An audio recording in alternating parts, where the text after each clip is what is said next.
Yeah. Black man Unfiltered network. We ain't here to play nice. We here to flip everything they told you was normal. Hey! Yeah. Yeah. Hey, we flipping tables. Yeah. We breaking labels. Facts. No more silence, no more favors. Truth hit hard, can't save you. Yeah. We flipping tables. This that real, no cable. Hey, if it's fake, we unplug it. Welcome to the table. Yeah. I came in the room, they was comfortable, quiet. Smiling in your face, but behind it is riot. They told me be calm, but I'm built for the storm. When the truth in the building, you better transform. They don't like a man when he speak with direction. They love you when broken, confused, and correction. But I'm on a mission, I'm changing perception. No filter, no fear, just raw intersection. System designed just to keep you disabled. Mentally trapped, spiritually labeled. I'm cutting the cords, the lies getting fatal. If it ain't the truth, I'm flipping in the table. We flipping tables. Yeah, we breaking labels. Facts. No more silence, no more favors. Truth hit hard, can't save you. Yeah, we flipping tables.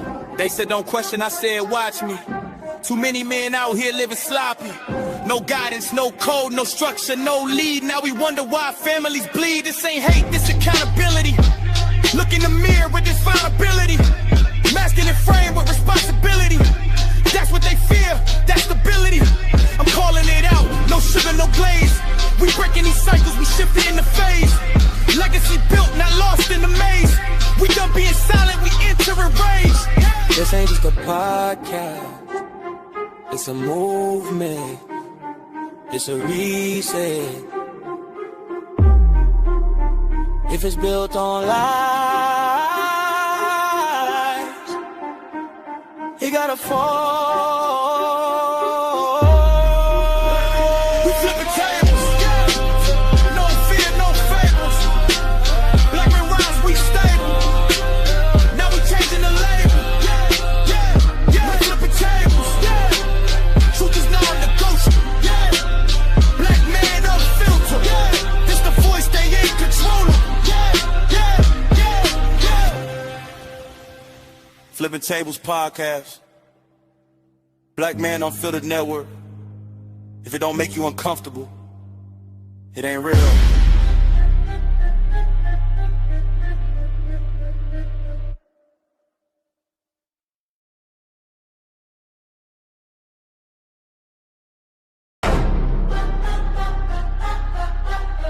Yeah. Black man Unfiltered network. We ain't here to play nice. We here to flip everything they told you was normal. Hey! Yeah. Yeah. Hey, we flipping tables. All right. We back in the building again tonight, man. I'm so glad to be back up in the building. We're about to have a great conversation. If y'all can hear me, put a 1 in the chat. All right. Yeah, I think I sound pretty good out there. All right, man. We back in the saddle again, man. We got another great show for y'all guys tonight. Who gets a seat at the table? We're gonna jump right in here. Who gets a seat at the table? All right. Leadership, power, and the gay community debate, right? That's what we're going to be talking about tonight on Subject on Time. We got some new people in here that are going to bring some perspective to the show as well. And let's see here. Who's inboxing me right now? Okay. So we're about to get it in. We're about to have a great conversation tonight. But before we do, man, there's some house rules. Guys, if you like what you see, hit the like button, hit the subscribe button, share with 2 people you like, 1 person you don't like. All right. Also, if you want to give to the channel, you want to buy your boy some lemonade, listen, the Cash App is scrolling at the bottom of the screen, and at the bottom of the chat, we do have super chats as well. So if you want to give that way, that'd be great as well. I also would love to have you guys become members of this channel as well. If you want to become a member of this channel, please become a member of this channel. You'll see it down at the bottom as well. So become a member of the channel. We'd love to have you. Love to have some private streaming with you guys, so on and so forth. So But I'm glad you guys are here. If anybody wants to have anything they want to say in the chat tonight, please start the conversation in the chat. Also, if you do give a super chat, we definitely will shout you out and also read and answer any questions you send to us through by way of the chat. All right. Now, again, tonight, who gets a seat at the table? Last week, if you guys don't remember, this is what happened last week. Men are the cancer of the black community. Argue with your man. Listen to this. This show is called Black Men Unfiltered, and we sit up here arguing over what a man who gave up his masculinity got to say about us who's still on the fight on the front line. The fuck out of here, bro. I ain't never lying for that. Illa, I'm asking this question in good faith. Is he still a black man regardless of nationality? Yes. No, Come no, on. He's not. No. And that's where you're being disingenuous, bro. And that's the problem. Y'all think Come we're on. the same because of how we look. No, you the same based on the principles you study. If you Asian and you go against the household of that Asian community, they're not fucking with you no more. They not. You have to live a certain way to be a part of us. We're black Americans with American culture. I don't give a fuck. That guy can't sit at the table. If we're sitting around the table, as men, Tyrus, that motherfucker can't be at the table. There you go. He ain't gonna be at the table. How black men, Outnumbered, bro. I don't Five of us understand don't- how five a of us black said man no. cannot be at that table. Guy Go can't. sit with your women and children. That's where you at. That's But where he's not a woman and children. He's a But that's black where he man. goes sit. All right, man. That's what we started at last week. Who gets a seat at the table? Now, listen. I personally, before we start this thing, I personally believe that if there's country clubs out here, there are fraternities and sororities, which I don't agree with, that are out here. There are all type of private and different things going on. Everybody can't get a seat at the table. There are certain places I can't walk into and have dinner because I'm not a member. I'm not important. I'm not on the board. I'm not a person that's a member. I have not invested anything into it, and I can't bring any value to it. So I'm not a member. I can't be a part of it. And that's what we're saying in our community. If you are, I'm talking specifically, we're talking about black men tonight. If you are a black man in the community and you're supporting all this homosexual power shift, then that's a problem. If you're supporting men, saying that men who are feminine can sit at the table with us as we talk about raising our sons, and we're talking about raising our daughters, we won't have feminine men sitting at the table with us. Hey, man, I would do this and I would do that. No, as the great JT would say, if you dropped out, philosophical said, added to it last week, if you dropped out and you gave up your masculinity, why do you want to sit at the table with men who have masculinity? Why would you want to do that? And so if you chose a life, you chose a journey, stay on the journey that you're on. But what we're not going to do, we don't need you over here. You can't have a seat at the table over here. And that's facts. Now, also, guys, if you're just coming in, like I said, hit the like button, hit the subscribe button. If you want to be a part of this fire panel tonight, you are welcome to do so. Get on up here. The link for this show is in the chat. If you have something you want to say, but make sure there are no kids in the background. There's no loud TVs on in the background. There's no background noise. Make sure that the lighting in your room is good, and make sure your camera's on. All right, because when we clip this, we don't want to make it seem like you Darth Vader sitting in the back room by a refrigerator. Make sure that your light's on. Make sure you're good to go. All right, no background noise. All right. So listen, I got a couple of fellas here tonight that I'm going to bring up, and we're going to start having the discussion. And as the other guys come in, as they come in later, we'll continue the conversation. But I want to, this clip that I just played, I definitely want to rehash that before we get into the new clip of the day, because Medium Man, my guy, all right, I invited him, but he's super busy, and I've done panels with him before, so man, it would have been great if he could have been here tonight. But however, he has another video he dropped today about this situation, and we're gonna break it down. We're gonna talk about it tonight. All right, shout out to Medium Man. But I want to bring up first my brother from another mother, man. Oh, man, he's in the coldest part of the country when it's wintertime. Give it up for my brother, a Cleveland Browns fan, Ohio State fan, a Shadur Sanders fan, all things brown and dog over there. Give it up for my brother from another mother, man. The Baldy himself is in the building tonight. Give it up for Tyrese. Forgot to add pissed off Cavs fan right now. We losing. Oh, yeah, I'm sorry. Yeah, pissed off Cavs fan. I mean, y'all made it. Y'all made it. Man. Yeah. How you doing, bro? I'm doing good, man. Good to see you, man. Also you. Tonight we have in the building another young man I met. We had a difference of opinion on the Democratic plantation. And so that's a conversation for another day. But however, I invited him over to have a conversation tonight about this subject. He agreed, and I'm glad he's here. Ladies and gentlemen, put your hands together for the one and the only over on TikTok. John Lewis is in the building tonight. What's going on, John? Hey, how you doing, my man? Pleasure to be here. Thanks for inviting me. Absolutely, man. So you guys got to see the clip from last week about we were talking about a man who's going to sit at this table. John Lewis, you're the guest here tonight. What are your thoughts on who sits at the table? What are your thoughts? What do you think? Well, it's so funny that you brought that video up of that gentleman or whatever, because I saw that video a few days ago and I was discussing that with my lady and stuff, and how he tried to say us straight black men are a danger to society.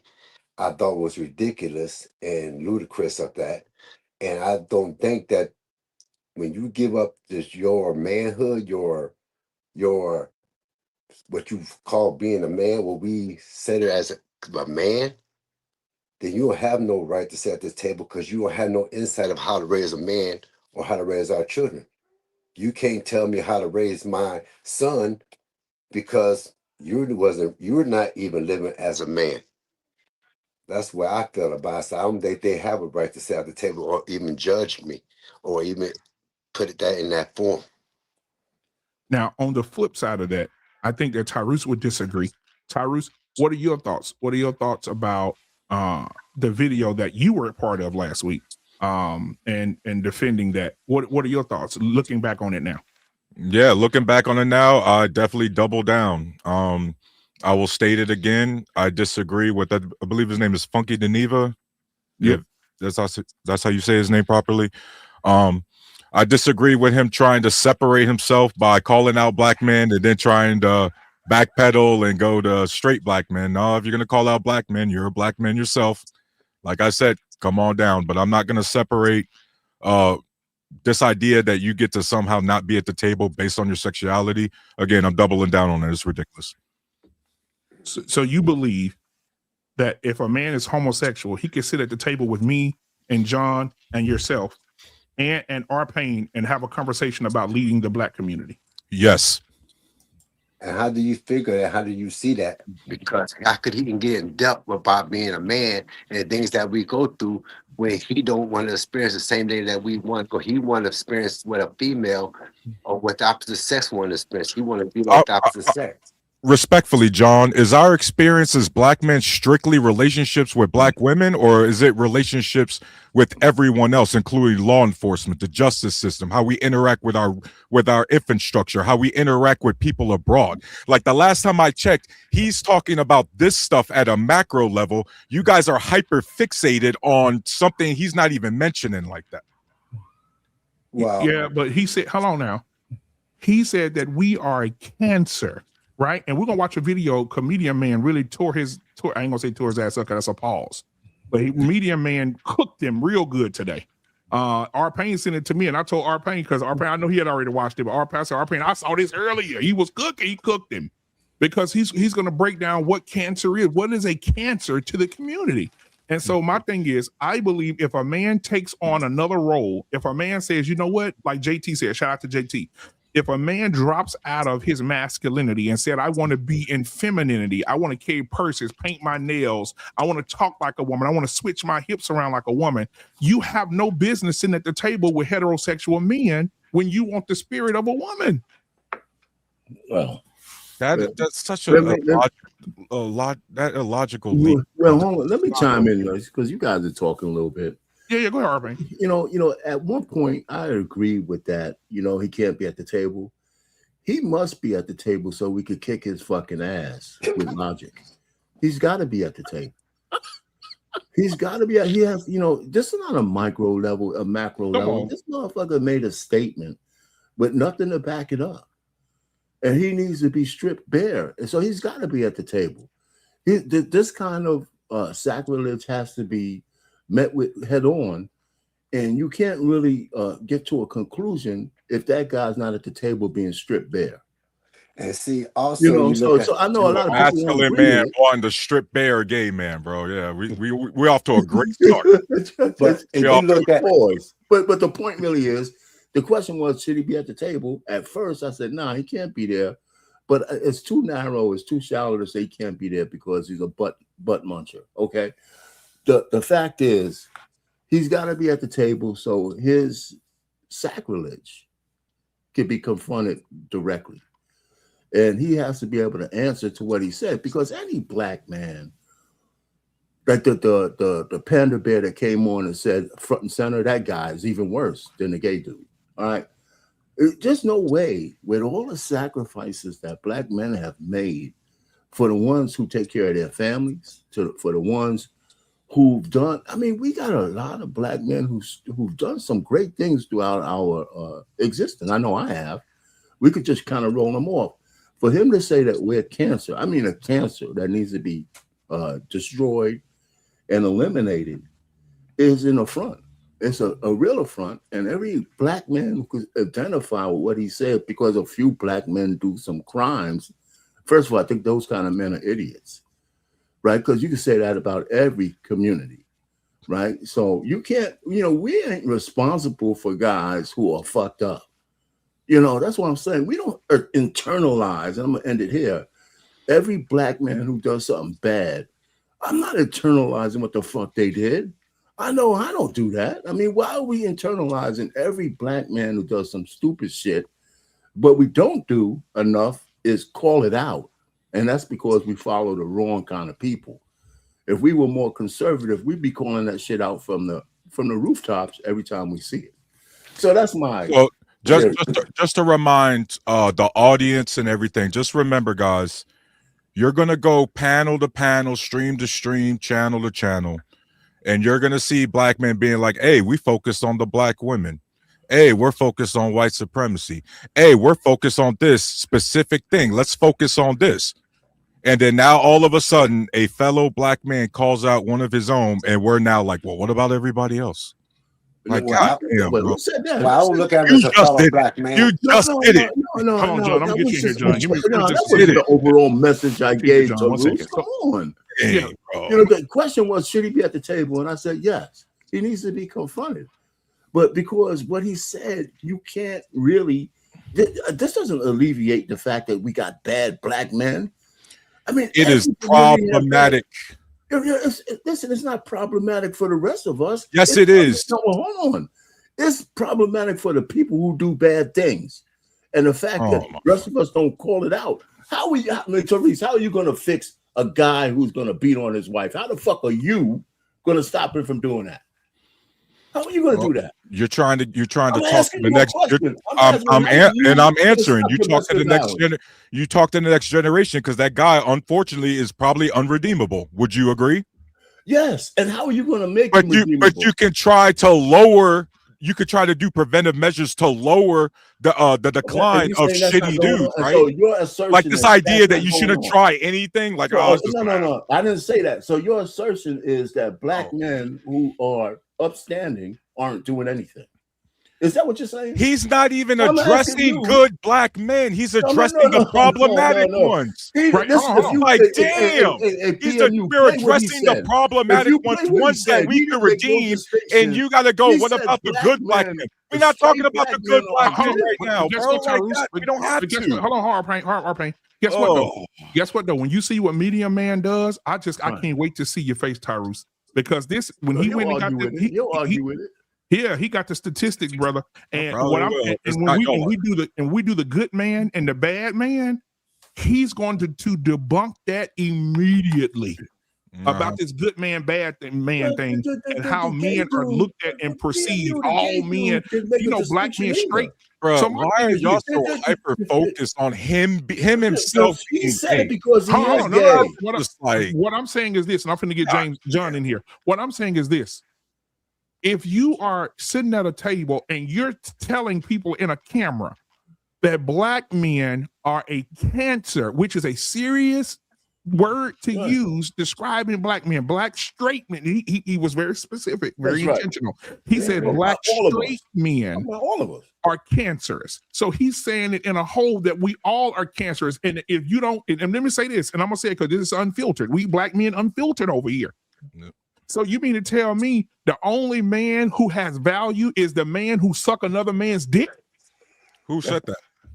He did. He literally did it. He said never implied that. Okay, let me get to it. I'm gonna play the video. He said straight black men are the cancer. Straight black men. That means he got a whole group of gay men. He said the gay men are not the problem. And I disagree with that. The last panel, right, BMU? I said he needs to bring himself in with us because he called out black men. Right? I had already addressed that. So that means if you don't suck dick, that means if you got to be sucking dick to be a good man. No, you don't. By the way, hey guys, gay people cause crime too, right? According to him, though. And he's wrong. But he's still not wrong with calling out and saying that black men overall are problematic. You're so hyper-focused. This is the problem. You're so hyper-focused on one half of what he's doing. But he said all black men. He didn't say right. Exactly, John. He blanketed it. John, first off, John, you was literally up here when I said I doubled down and I told him since he's a black man too, he needs to bring himself forward. So I already addressed that. But he's not conducting himself as a black man. He does not. So whoa. How does a black man conduct himself? Not like that. Not like that. Okay. Then how does one conduct himself? Let me say something like this. Okay. I just seen him at the gala with a dress on. All right. I watched this man video, right? And first thing he did was he nuclearized the black family. He just took them straight out. He just said black straight men. That means men that are married to a female are a cancer. Then he turned around and also tries to tell black women that we're not a threat to you as the gay community or trans people, the same ones that's trying to replace them. Okay? Yes, because they were trying to replace them. Somehow we are women when they are not. So the same one that's trying to replace them, you're trying to tell us that we're the cancer when you truly are the one that are the cancer. Then you want to invite them into the tent. That's what the Trojan did with the Greeks, and you see what the Greeks did to the Trojans. Shout out to the few black men out there, and unfortunately, the few black men out there, other than Chaotic Truth, have been members of the LBGT. Because with LBGT up here on YouTube, I can have a conversation about space. I can have a conversation about infrastructure. I can have a conversation about healthcare. I can have a conversation about geopolitics. But somehow when I join my fellow straight black men on these panels, all they fucking talk about all goddamn day is what about the women's? It's like you guys can't talk about shit else. You guys literally, you guys are doctors. No. We got experts in relationships. I want to repeat that. We got men who call themselves experts in relationships who are failures in fucking relationships. All you guys do is talk about fucking women and the LBGT all day and all the critical things. You know, the things that real leaders talk about. That shit fly right over y'all fucking heads. Man, goddamn, but guess what? We're gonna be talking about the gay people all night. Who's he talking about?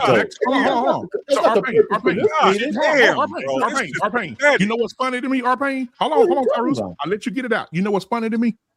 That Tyrus didn't do the research before he said that.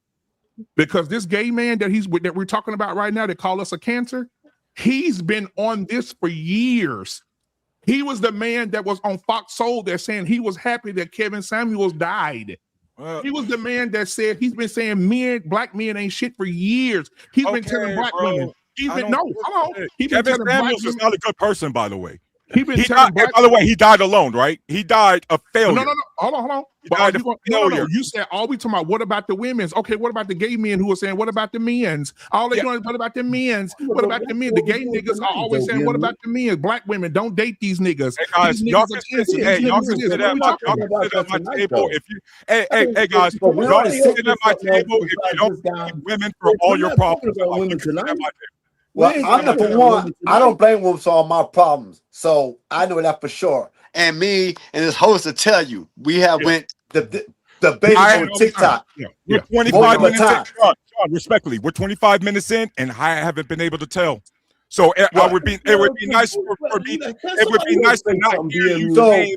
You're 25 minutes of me talking about a gay man that attacked black men, and you saying I don't have love for black females. John, and then I'm on here bashing. Hold on, that you can't clarify me just like he did. You blinking me same way he did, as I'm bashing the LGBT community, which I don't. I'm bashing this guy because he attacked me as a black man. And hold on, and two, you will never ever heard me diss of black women. I'm one of the biggest supporters of black women because me and this host have got into it about that multiple times. So before you speak about me, you should check my research of me and get me straight. By the way, I'm going to check you right now, respectfully, John, because we could run this tape right now, and we can already hear you say because he's gay men shouldn't sit at our table. So you've already not just attacked him, but everyone overall. You just contradicted yourself. No, I did not contradict myself. And so I'm simply saying, John, it would be nice. Because it seems like you're so hyper-focused on who he is. I'm just asking you, John, does the statistics of our fellow men say we are not, we're problematic? No, it doesn't. It's not the majority of men. It's not the majority of men. By the way, I have said we not a cancer. I don't believe him or any gay man should be at our table because what they going to speak to us about? What can they tell me about being a man? John, I said we're not a cancer, but our community, our specific demographic has been problematic. But not majority. Wait a second. It's not the majority. He came after black men. A minority that is causing what the guy said. We gotta go with what the guy said. What? The guy, wait, Teruse, let somebody else say some fucking shit for a second, right? Why? If I'm the one, the guy said out of his mouth that straight black men are a cancer. He didn't put no caveats in it. He didn't say. He said straight black men are a cancer, and he's talking about all of us. Yes, and all of us have a right to refute that bullshit. And we're not talking about women. We're not talking about anything. And I said he could be at the table, so he could be stripped bare of that bullshit that he. I don't know if that's lost or not. Hold on. You know, so we can't start making these distinctions that you're making. He said straight black men. If you count yourself as a straight black man, if you count yourself as a straight black man, he's talking about you. And he didn't. And you know what? And you know what? That's not the same as saying that we don't have. I agree with them. You know what? That's not the same as saying that we don't have a problem. Black male, I agree with them, Kane. I agree with them. We're cancers, Kane. Kane, we're cancers, and you're proving them right.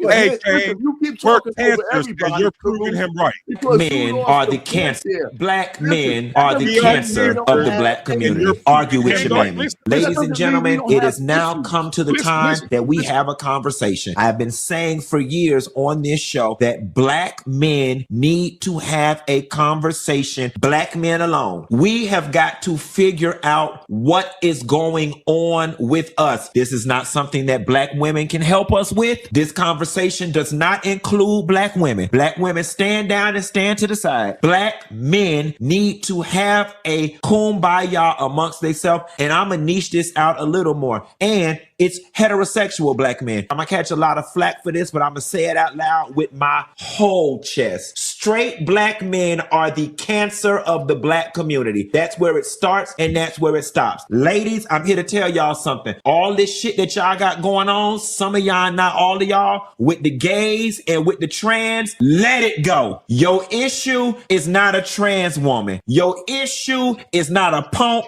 or not a sissy. Your issue is all of our our issue. Straight black men. Straight black men are the enemy to the gays. Straight black men are the enemy to the trans. Straight black men are who are causing harm to the girls and the women. That's where it's at. Now, y'all can shoot the messenger. Y'all can call me all type of faggots on the Shade Room and all the other blog sites that's going to pick this up, and I'll eat it. But you'll never see a situation where girls and women walking around saying they scared of the gay boys. They scared of their life for the gay boys. They don't want to be around the gay boys. It ain't us going around with these fragile ass egos, can't take rejection. We've got to ask ourselves, and I don't even know if the black straight male collective can even answer this question because their egos tend to be so fragile. How is it we are raising boys with these fragile ass egos that feel it is okay to slam girls on their head for saying no? Why is it that we have to make the females of the community make all the adjustments? It's not fair. Straight black men are the cancer of the black community. Agreed. You know what? I agree with everything you had to say. And listen, agree with everything you the said. truth of the matter is, he was very specific. Mhm. And listen, he made a point in there. We let it go a little bit longer than I would have liked. I wanted everybody to hear that shit. We do talk about those things, right? The point is, they ain't listening. And for the few men who violate women, listen, the biggest enemy to a black woman is a black man on the down low. He's the one giving them AIDS. Those guys are gay. Those guys are gay. What about? You know what I'm saying? Wait a minute. Don't what about? No, it's not what about. Tyrese, hold on. It's facts. It's statistically facts. Let's just stay the right majority there. of them hood niggas who got HIV are giving them to the women. Let's just stay right there. Those guys are gay.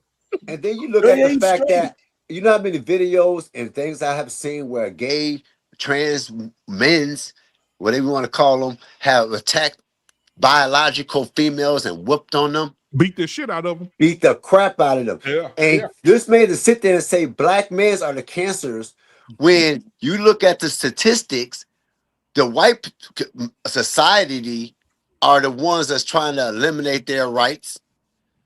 We would have an office, you want to look at it because most of the white people are running the offices in Congress. So when you look at on the scale, they're the cancers. They trying to eliminate their rights. You got the trans trying to eliminate black women to tell them about they women, they insist they deserve the same rights as black women do, and put themselves in the same and to get the same rights as black women. But to say that, come there and try to say that, we're the cancers and we're the nucleus of the family and separate us, then try to turn our black females against us, that just show you how the gin and the ludicrous and the cancer that he is, that he even trying to separate our black females from us and turn up against us when they're the ones that's trying to eliminate the nucleus of the black woman. Now, John, I have a question for everybody on the panel. Y'all ready? I have a question. If we all went out collectively, me, John, Tyrese, Arpain, we out at the mall, right? This sissy at the mall. A man pulls out a weapon and starts firing off the weapon, and they got to go be safe with some man. Are they going to go be safe and run to him for protection, or are they going to run to me? Most likely, have you ever been actually shot at in real life? People just scatter. Like, what is up with this fantasy y'all be fucking coming up with, bro? What the fuck? Hold on, let me give you an example. Let me give you an example. I was on the train one day going downtown Dallas. I was on the train. And I was on the train, and there was an officer, a security guard with a gun on his hip. A homeless man grabbed the gun off the hip. He wrestled the man with the gun doing this. Guess who the old ladies and the women was behind? Big dog right here. Right here. They came to me. I feel safe. Thank you so much for standing there and protecting us. They're not running to no sissy to do that. They're not. Ain't no sissy. The sissy gonna be crying with them. Oh my God. Oh my God. The sister gonna be crying with them. Yeah, they ran to guys like us to serve as human meat shields. Because they can hide behind us. But ain't no man's supposed to protect you was in the military. You was in the military. Yes, and see that's the thing. I was in the military. I actually got a combat action badge. I actually know what it's like to experience that shit. And what you just described is completely unrealistic because in most scenarios, you know what happens in a gunfight when bullets start flying BMU? People just scatter. Sometimes dads and moms lose their kids because people don't know how to react in a situation and they just scatter, bro. So this idea that there's some big, strong most shootings end in tragedy because nobody stops them. You know what happens when you actually look at the evidence and the investigations? A lot of the times they're able to stop BMU. A lot of the times they're able to stop the shooter because the weapon jammed. Ain't that right, Payne? I know you done seen that shit. Sometimes the only reason they stop the shooter is because their weapon jammed. And somebody was finally able to run up on them and stop them. So stop this fantasy crap, bro. Y'all be telling yourself this fantasy entertainment crap, and it's affecting us in real life. Yeah, we starting to be a cancer, dog. Bro, that's fine. Hold on. Listen. Ridiculous, dog. Hold on. And it goes back to my original saying, and we're going to clip this one real good. This man just sat here, and you said, and I got you on tape saying that you agree with everything he said. So listen. So basically what this man is saying, we're going to break it down parenthetically here. Basically what this man said is, if you don't suck dick, you are a cancer. If you don't give your booty hole to another man, you are a cancer to the community. I got a question real quick. Hold on, let me say this real quick, now that you cook. I look at it like this. If a cancer is something that takes away from you, it drains you, it kills your red blood cells, your white blood cells, it weevils you down, you weight loss, appetite loss, you just die. You can't recreate, you can't nothing. So my thing is this, shouldn't he be the cancer? Because of the lifestyle he chose, you can't repopulate, you can't give us black boys, you can't go get a woman pregnant, you're not adding to the community. So then we should consider your ass as a cancer. I wish I could get this bitch nigga on this show because we'll cook his ass up pretty good. Because how you going to call us a cancer when nothing you do in life is helping the community? Nothing he does in life. I can pull up 10 videos of him right now, and Tyrese, you'd be like, damn, I can't believe I defended this son of a bitch. This is not my first time seeing this dude. This dude is garbage. Bro, I'm sorry. On YouTube streets, that's a low bar. You got to do better than that, dog. So we defending this motherfucker. I'm absolutely defending him tonight. Since we're gonna go there, yeah, I'm defending him tonight. Yep, let's go. Let's go. Hey, Payne, you know what time it is, dog. Let's go. Let's go. Hey, y'all, I got a real therapist in the building tonight who is licensed to talk and to be in the minds of people. Ladies and gentlemen, my brother from another mother, I ain't seen him in so long, man. Brother, what's going on, man? What's going on? How you doing, sir? Man, hey, man, I'm so good to see you, brother. Yes, sir, man. Yeah, so pick it up here, man. I'm just leaving my daughter's college, man, trying to move out, man. She's about to move in, go back home for the summer. And I actually covered this, man. Yes, sir. What you're seeing now is something that's highly pernicious. It's tied to what I call it's an ego defense mechanism called introjection. Introjection is a phenomenon that happens, an ego defense mechanism where boys are not raised under the tutelage of masculine men. They tend to over-identify with women, and so they internalize and over-identify with women talking points. Because I did a show about this guy Monday, and then they project against anything that's synonymous to heteronormative masculinity. And so I promise you, if you did a genogram of this man, there was some kind of trauma in his background where either his father left him, his father abandoned him. Because see, heteronormative men are the reflection of the father to either abandon him or his mom, then allow him to have a choice with. And in his mind, anything that's synonymous to masculinity related to black men is toxic. And so it's nothing but propaganda politics. That's what it is in a nutshell. And I would take it even higher, Black Man Unfiltered, and say that it's spiritual and demonic. As a therapist, we look at what's called the biopsychosocial spiritual model. That means we look at all core dimensions as it relates to to the human existence. You know, there's a concept called a dichotomy, but human beings are trichotomous. That means we're soul, body, and spirit. And so there's a terminology used in the clinical called weathering. And so what's been happening over a span of time, Black men have been psychologically weathered. Either we're not good, we don't take care of our kids, and they'll take a random small sample size and falsely over-equivocate all Black men based on that random small sample size, which in essence is an ego defense mechanism called overgeneralization. And it happens all the time. You've seen it, I've seen it, we all see it, because it's a Luciferian agenda. They don't want masculine Black men in the home because, consistent with John Milton's Paradise Lost, Lucifer was the bad guy, and the patriarch, God the Father, Lucifer was the good guy, and the patriarch called God was the bad guy. They don't want no structure and order, but when you're trying to set structure and order, then they'll come back and become the victim and say you're the bad guy. And so I've seen it all the time, and I'm not shocked by it. You know, how can look, y'all gonna laugh at this, but I said, how can a fruit tell a vegetable how to be a vegetable, man? That don't really make no sense. How can a fruit tell a vegetable how to be a vegetable? This dude is a whole fruit. He got a strawberry daiquiri. He's an orange, but he's trying to tell a zucchini and an eggplant and a rutabaga how to be a vegetable.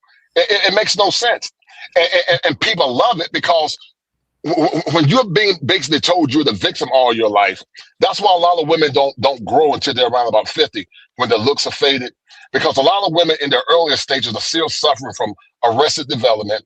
They don't have to grow. They don't have to grow up because so many people tell them what they want to hear. But see, something happens once a woman gets in her 40s and her 50s, she becomes invisible. Once she hits the wall, she becomes invisible. And I had a woman that got upset with me. I said, man, listen, you can talk trash all you want to. I'm 54. I'm 6'6", 6'5", 54, make good money. If I was a single man, I still get a young, hot, pretty woman. But what they don't understand is as they get older, they can get plenty of penis, but they cannot get the kind of men that they want. And they struggle with that. And so once they get around their 40s and their 50s and their attention start going down and they're getting attention from the men that they don't want, that's when they start growing up again. And that's when they come into their reality. Anybody want to respond to that? I thank you, Coach and Clinician, for coming up too. Yes, sir. I agree with that. Any questions for Coach? Well, yeah, that was a good one. One of the things I just like to get to the point. This guy's gay, right? But let's put that to the side. He's a bottom, isn't it? A man that he's fucking around with. Yep, exactly. A black man. That's that jig. That's what I'm saying. So he's just wrong everywhere. And the one statistic, if I would like to get the statistic on this, what's the statistic of gay down low men who infect black women with HIV, cross-checked against violent men who do domestic violence? I wonder which one is higher. You know what? You know is true though, that the divorce rate and the domestic violence rate in the gay community is higher than in the black community. So he wants to speak on about being a cancer. Mm-hmm. They came and get their own stuff together with their own. So how are you going to talk about us being a cancer when you are preparing what you're talking about? You have a high divorce rate, you have a high domestic violence rate, and you have a high suicide rate. So right there, everything you talk about the black man is you are living that. And one more last thing: the vast majority of black men, straight or otherwise, are law-abiding citizens. Yes, sir. You're right. Now, Tyrus got a question for you, Coach. Tyrus, yes, sir. So, go ahead.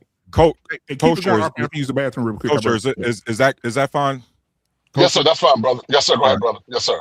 Coach, I am not even going to pretend like I have studied this and got the credentials you do. Yes, sir. There's a couple of things though I felt like I needed to push back on. One of them was the comment about women and arrested development. Now, it was my understanding that a lot of times arrested development comes from some past inflicted trauma, whether that's, earlier stages of life, like emotional, social addiction. Sometimes it's, sexual trauma. So arrested development isn't just, daddy's princess. I think you should be fair with that, right? But so listen, two things can be true. There is arrested development that's predicated in pathology, but there's arrested development that's also predicated in privilege. I'll give you an example. Let's say if your parents are rich. What's your name, sir? Tyrus. Tyrese, let's say your parents are rich and your parents are giving you everything that you want. You can't hear me? Yeah, I can. Can you hear me? We got you. Right. And let's say your parents gave you everything that you want as a man. And so hey, Kosher, because I really want to hear you. Somebody's got something. My man, John, you got to go on mute because you're talking. We hear you. Oh, okay. Go ahead, Kosher. You got it. Yes, sir. So as I said, two things can be true. You're correct. Arrested development can be a byproduct of pathology based on psychosocial development. That's true.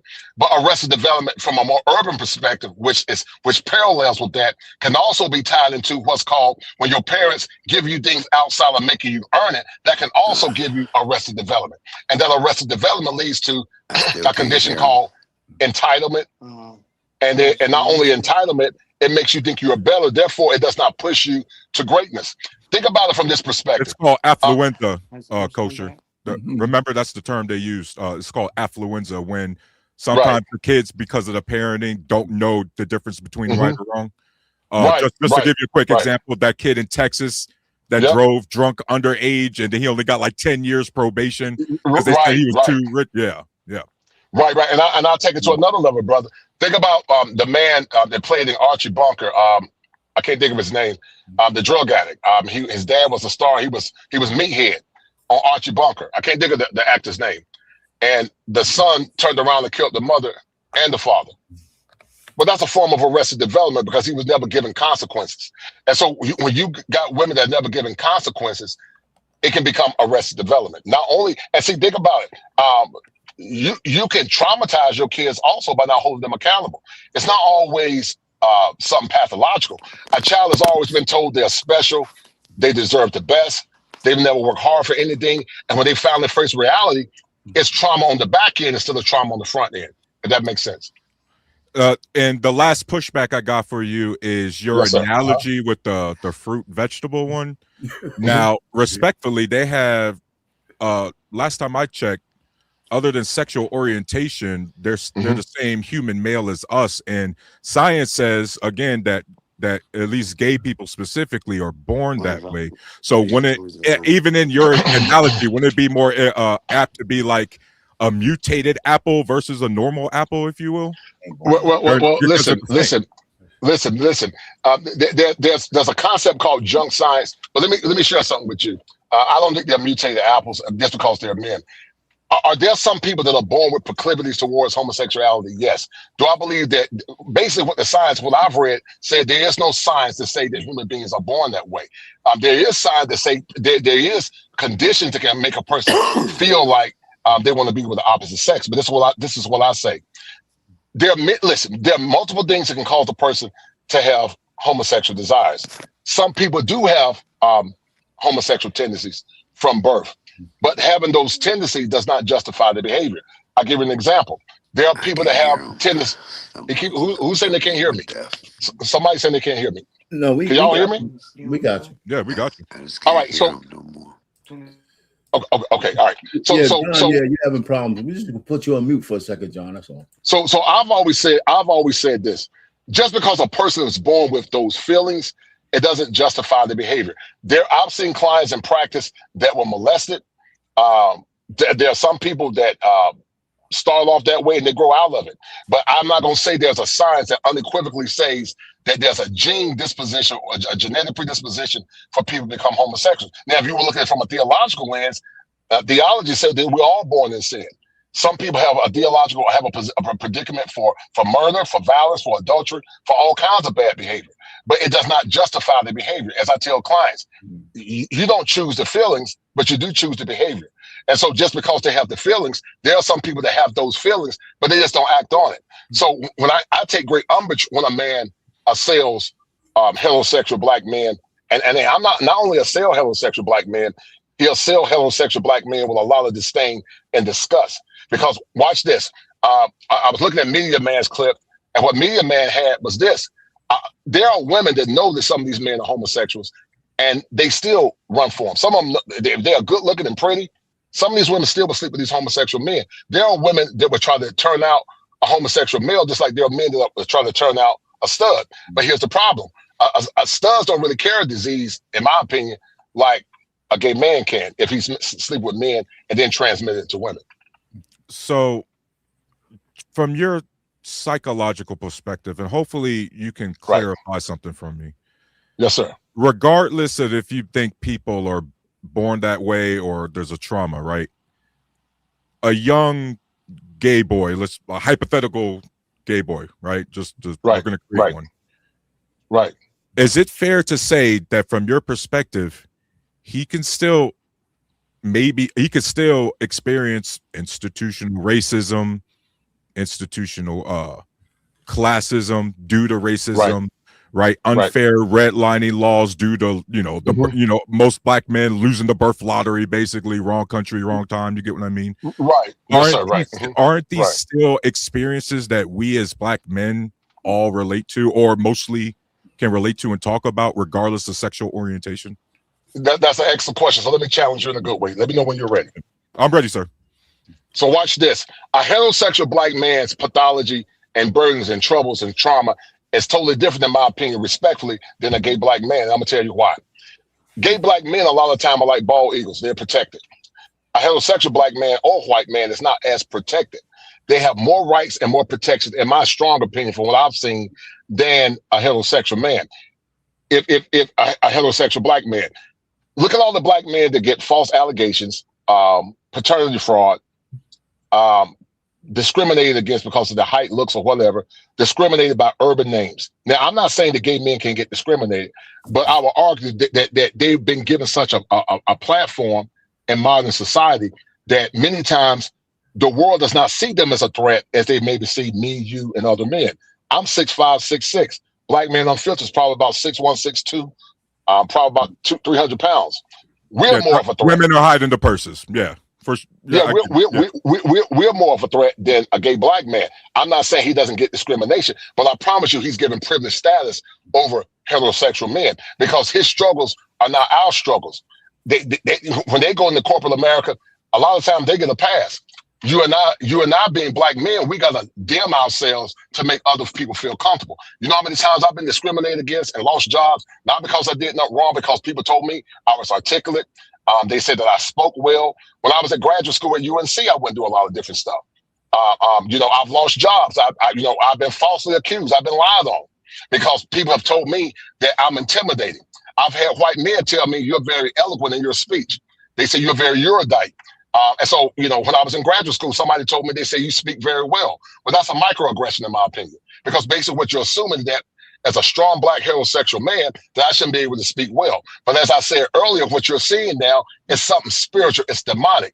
If I can destroy the patriarch, I can destroy the world. And what they're trying to do, all this stuff is pernicious, it's planned, and it's a concept called planned obsolescence. And it basically means that I want to make strong black men and the black family and the strong black man, the black family, or just families in general, obsolete.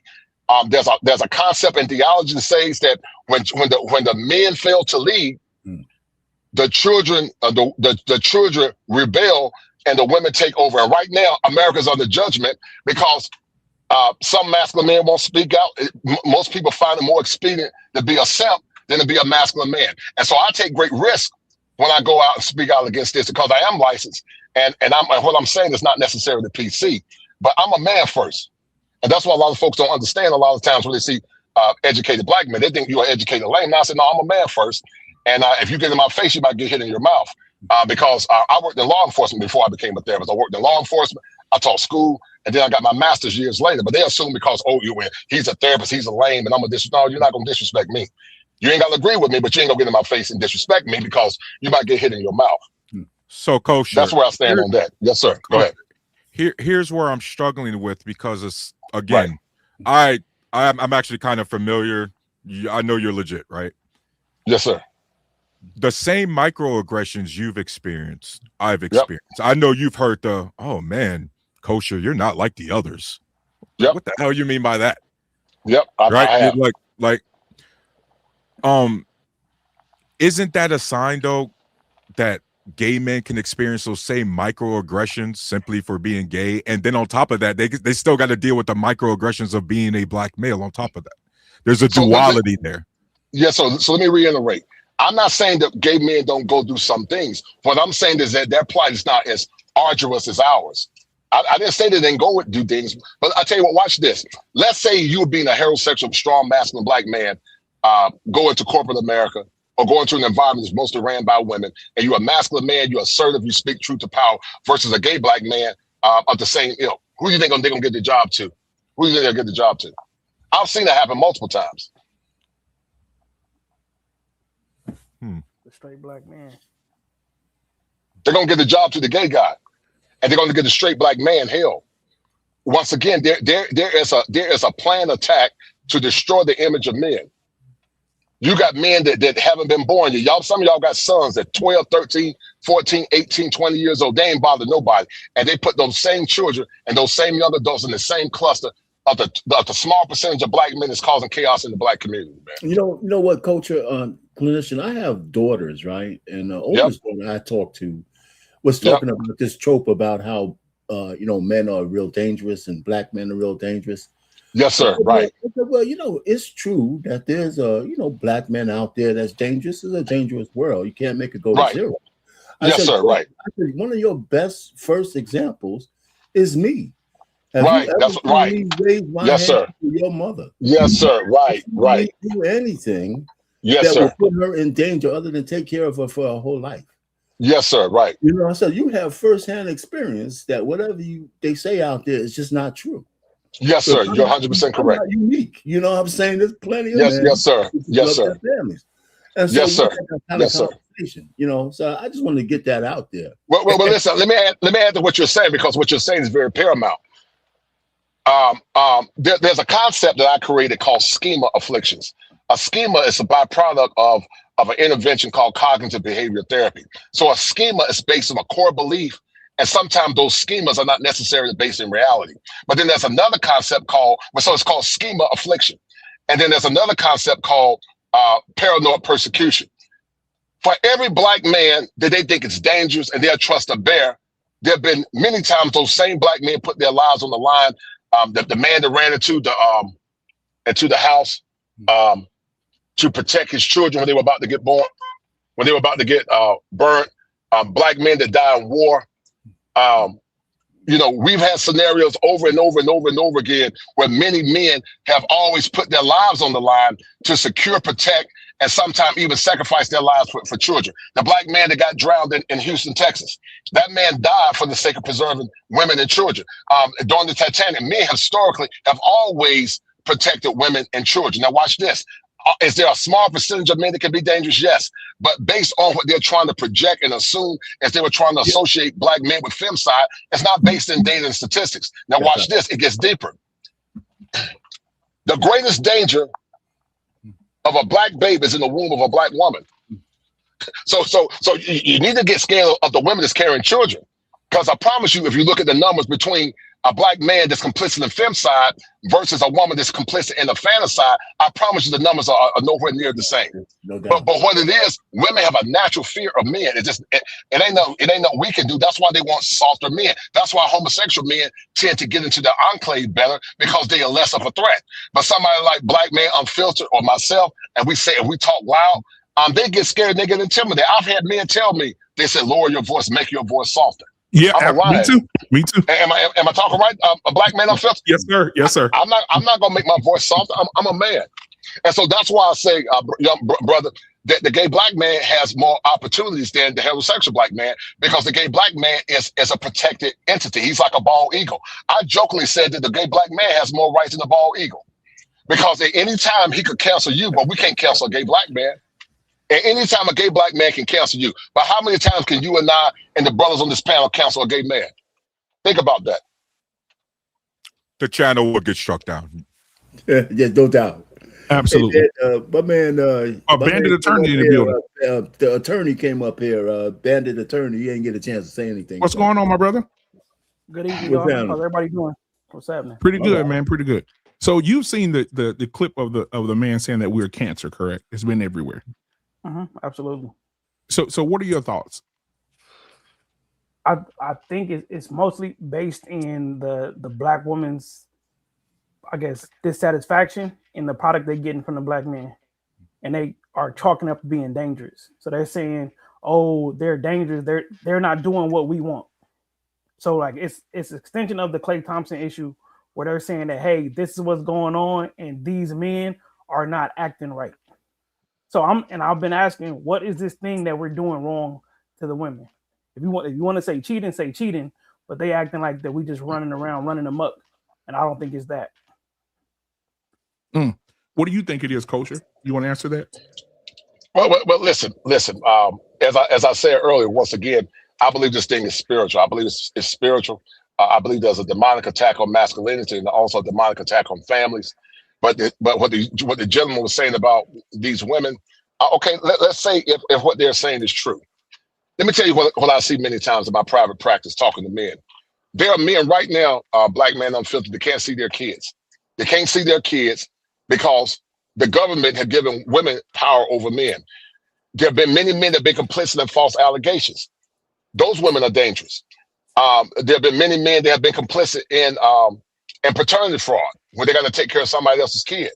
And so this whole overarching nonsense, a lot of times it's a false projection of the men that they really want. I would argue that most men in modern time, because of a concept and a term I created called hoflation, most men are invisible.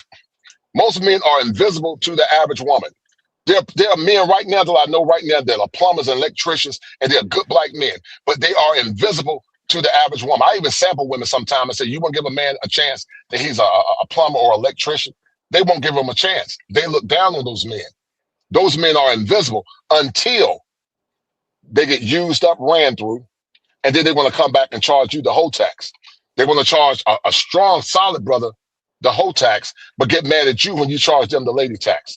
So once again, we live in a very gynocratic society, a very gynocratic culture, because in other patriarchal cultures where the men are men don't tolerate the stuff men in America tolerate. But because so many men have been raised by women, it's the ego defense mechanism I talked about a few minutes ago. It's called introjection. And that ego defense mechanism, what it does, anytime it sees any vestige of heteronormative masculinity, it projects out of anger because it's not used to it. And any masculine man that stand on business is the man that left his mama. Therefore, he hates anything that's synonymous to traditional masculinity that stands on business, says what it means what it say, and don't waver in their convictions. I got a quick one really for this point. I'll be real quick. Yes, sir. I think most modern women, this goes with what you're saying, Coach, your clinician. Right. Most modern women are starting to realize that their box is not enough. It's not enough. Yes, sir. It's not enough. See that their it's not enough. Yes, sir. Right. Is loosening. It's loosening. Yes, sir. Regardless. Yes, sir. A young lady told me this before, and I was 20 years old. She said the woman's only power over you is her coochie. Yes, sir. Without that, if you give in to that, you've lost. Yes, sir. She could You're 100% correct. You're exactly right. You're 100% correct. That's slipping away. It's slipping away. All kinds of things now to try to keep power, and I think that's where we are. Well, listen. They've been empowered to be depowered, and black men unfiltered understanding. I'm class of '90, Gen X. Yeah. You know, women had a stronger level, a greater level of decorum back in the past. But when you try to be like men. I always say that black women were the greatest women ever. There was no woman, in my opinion, that was better than the American black woman. But she has lost her throne. She's been dethroned, and she's lost her crown. And I jokingly said in one of the shows that I did, make sure y'all go check out that show about DEI. You know, the Statue of Liberty said, you know, bring me your tithe and your poor. And they ran to the Statue of Liberty, man. They ran to the Statue of Liberty. They got liberated. And then with the economy shutting down, AI taking over, you know, they tried to run back to the Statue of Liberty after their vaginas got tired and worn out, and the Statue of Liberty started crying and said, I ain't got no room for you. The Statue of Liberty told them to go ahead on and get, because the Statue of Liberty don't have no money. The Statue of Liberty is broke. And so they were compromised, they were co-opted, they were psy-opted, and now, like you were saying, black man unfiltered, the brother, I can't forget his name, the vagina don't have no power no more. Men will rather have their peace, their vagina. And then on top of that, so many have been with so many men. I'm not saying all the sisters, there's some good women that kept themselves straight, but you find more ran-through women than women that are not ran through. And even the women that were ran through back when we were in high school, it was shameful and they kept it under wraps. There were women getting it in back in the 90s, but they weren't doing it like women. Now, not only are they getting it in, they don't have no shame about it. And when men see that, men are like, listen, man, I'm not going to invest in something that's ran through. You're not going to charge me the whole tax and expect me to treat you like you special. Because in my mind, you're not special. And then I came up with another concept called the Holy Jesus Pipeline. After they have all their fun, they use Jesus as a scapegoat to try to convince another man to come and take one for the team and marry them. And no masculine black man that got any sense want to deal with a woman when he go out and the boys look at him smirking, and he go to the campus and he goes to say, let's go back to North Carolina Central, Howard, or Hampton. And they say, yo, B, that's you? And you might say, what are you talking about, man? They laughing because she got ran through in college. And so masculine men don't want to deal with that for their wives. And the inverse of that is that most women can't have the thought of their man being with another man. You might say, well, that's two different things, but it's not. The gender dynamics are different, but the penetration principle remains the same. A woman can't have the thought of her man being penetrated, and most men cannot have the thought of their woman being penetrated by multiple men because it goes against their biology. It's called it's evolutionary psychology to some degree. Well, that's nature. It's nature, right? Men are not wired for that, man. Right. I want to greet Coco. Coco, what's going on, sweetheart? Welcome to the show tonight. I'm so glad that you're here. Coco, I know you've been listening because you've been in the chat. You hearing what the fellas are saying? So from a woman's perspective, I would definitely love to hear what your thoughts, especially when Kosher said that women used to have so much dignity and so much class, and now they've been dethroned, they've lost their crown. From a black woman yourself, who is married, who has gotten a family and a husband and done the right thing, what are your thoughts? What are your thoughts on what he's saying? Do you agree or disagree, or what are your thoughts? I think because I went to college in the early 2000s. I was a freshman in 01. And I can say definitively, or I believe, that social media has done mind games on women. I totally agree. Totally agree. Even in the 2000s, 20 teens, there was a sense of, okay, I'm going to go through my harlot phase, but I don't want that many people to know. I want them to be limited to the schools or the college or universities within the area. I'm not trying to have it on display, because I eventually want to be in a relationship, or I want to be married, or what have you. And most women knew where their rank is. There was not an idea. Of course, there were some women who had their eyes on the basketball players, on the football players, but it wasn't where I believe I need to be with a high earner, unless I'm in that same field, unless I'm an engineer or a pharmacist or a med school track or whatever. I believe what has had women grossly delusional is now that you can see people online and form parasocial relationships. You think that's your reality or your fantasy. Right. And that's just clearly not the case. These same women who say, again, we see them a lot on Kendrick G. We see them a lot. Well, I would say the college educated Black woman, you're not going to see them as much. But even when they were talking to Kevin Samuels, there was just a delusion-esque mind to that is getting poisoned by social media to say, I deserve someone who makes six figures, who is this tall, who's in this profession.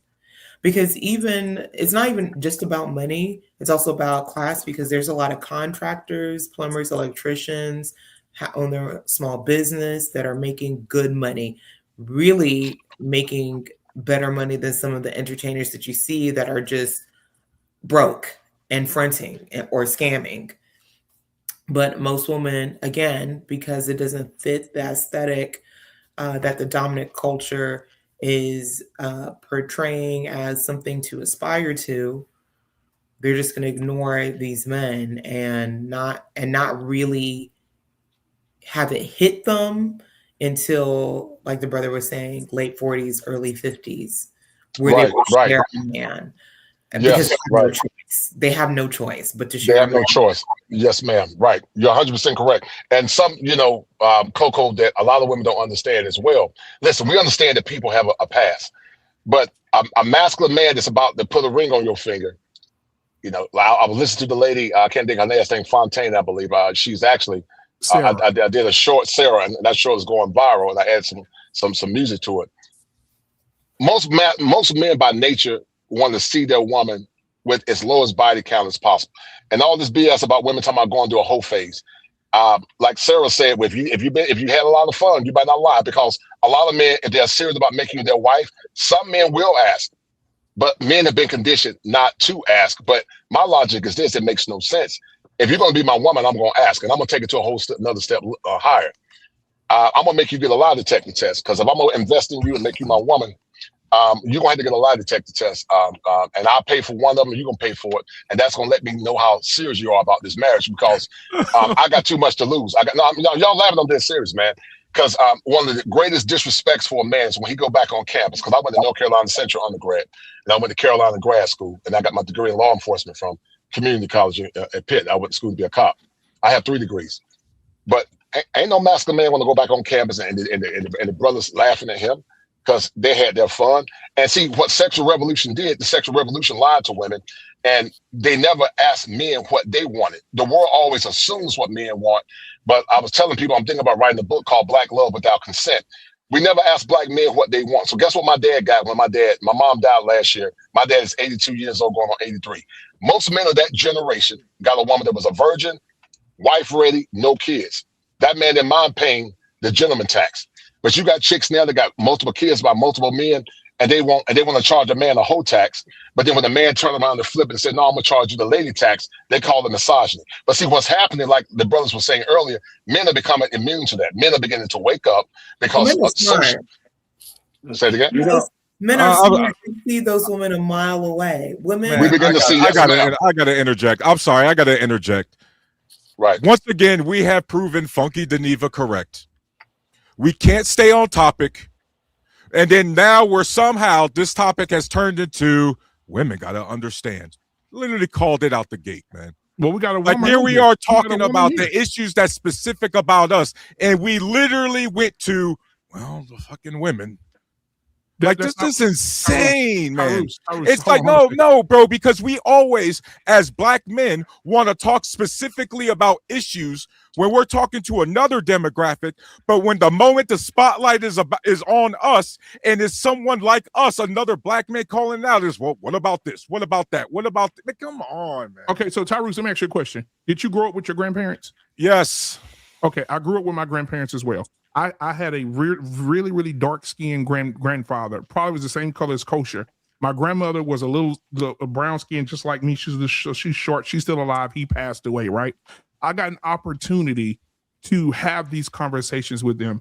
And when I tell you, Tyrus, what you were saying earlier, the men then had so much authority that no woman or man would have the audacity to question that man on anything that he wanted to talk about. Bro, they also had authority. No, because they also had authority of the women, because that was the only adults they could have authority. It was Jim fucking Crow. That's the only authority they had. Like, stop. Sir, I wasn't in Jim Crow. I wasn't there. I saw my parents were. My people raised up in Chicago. My people raised up in Chicago. This is what I'm saying, Tyrus. This is what I'm saying. My grandfather had so much respect for him. My grandfather could say those things that Kosher was just saying. My grandfather could say to my sister, "Are you out fucking? And why are you, if you are fucking, why are you being unprotected?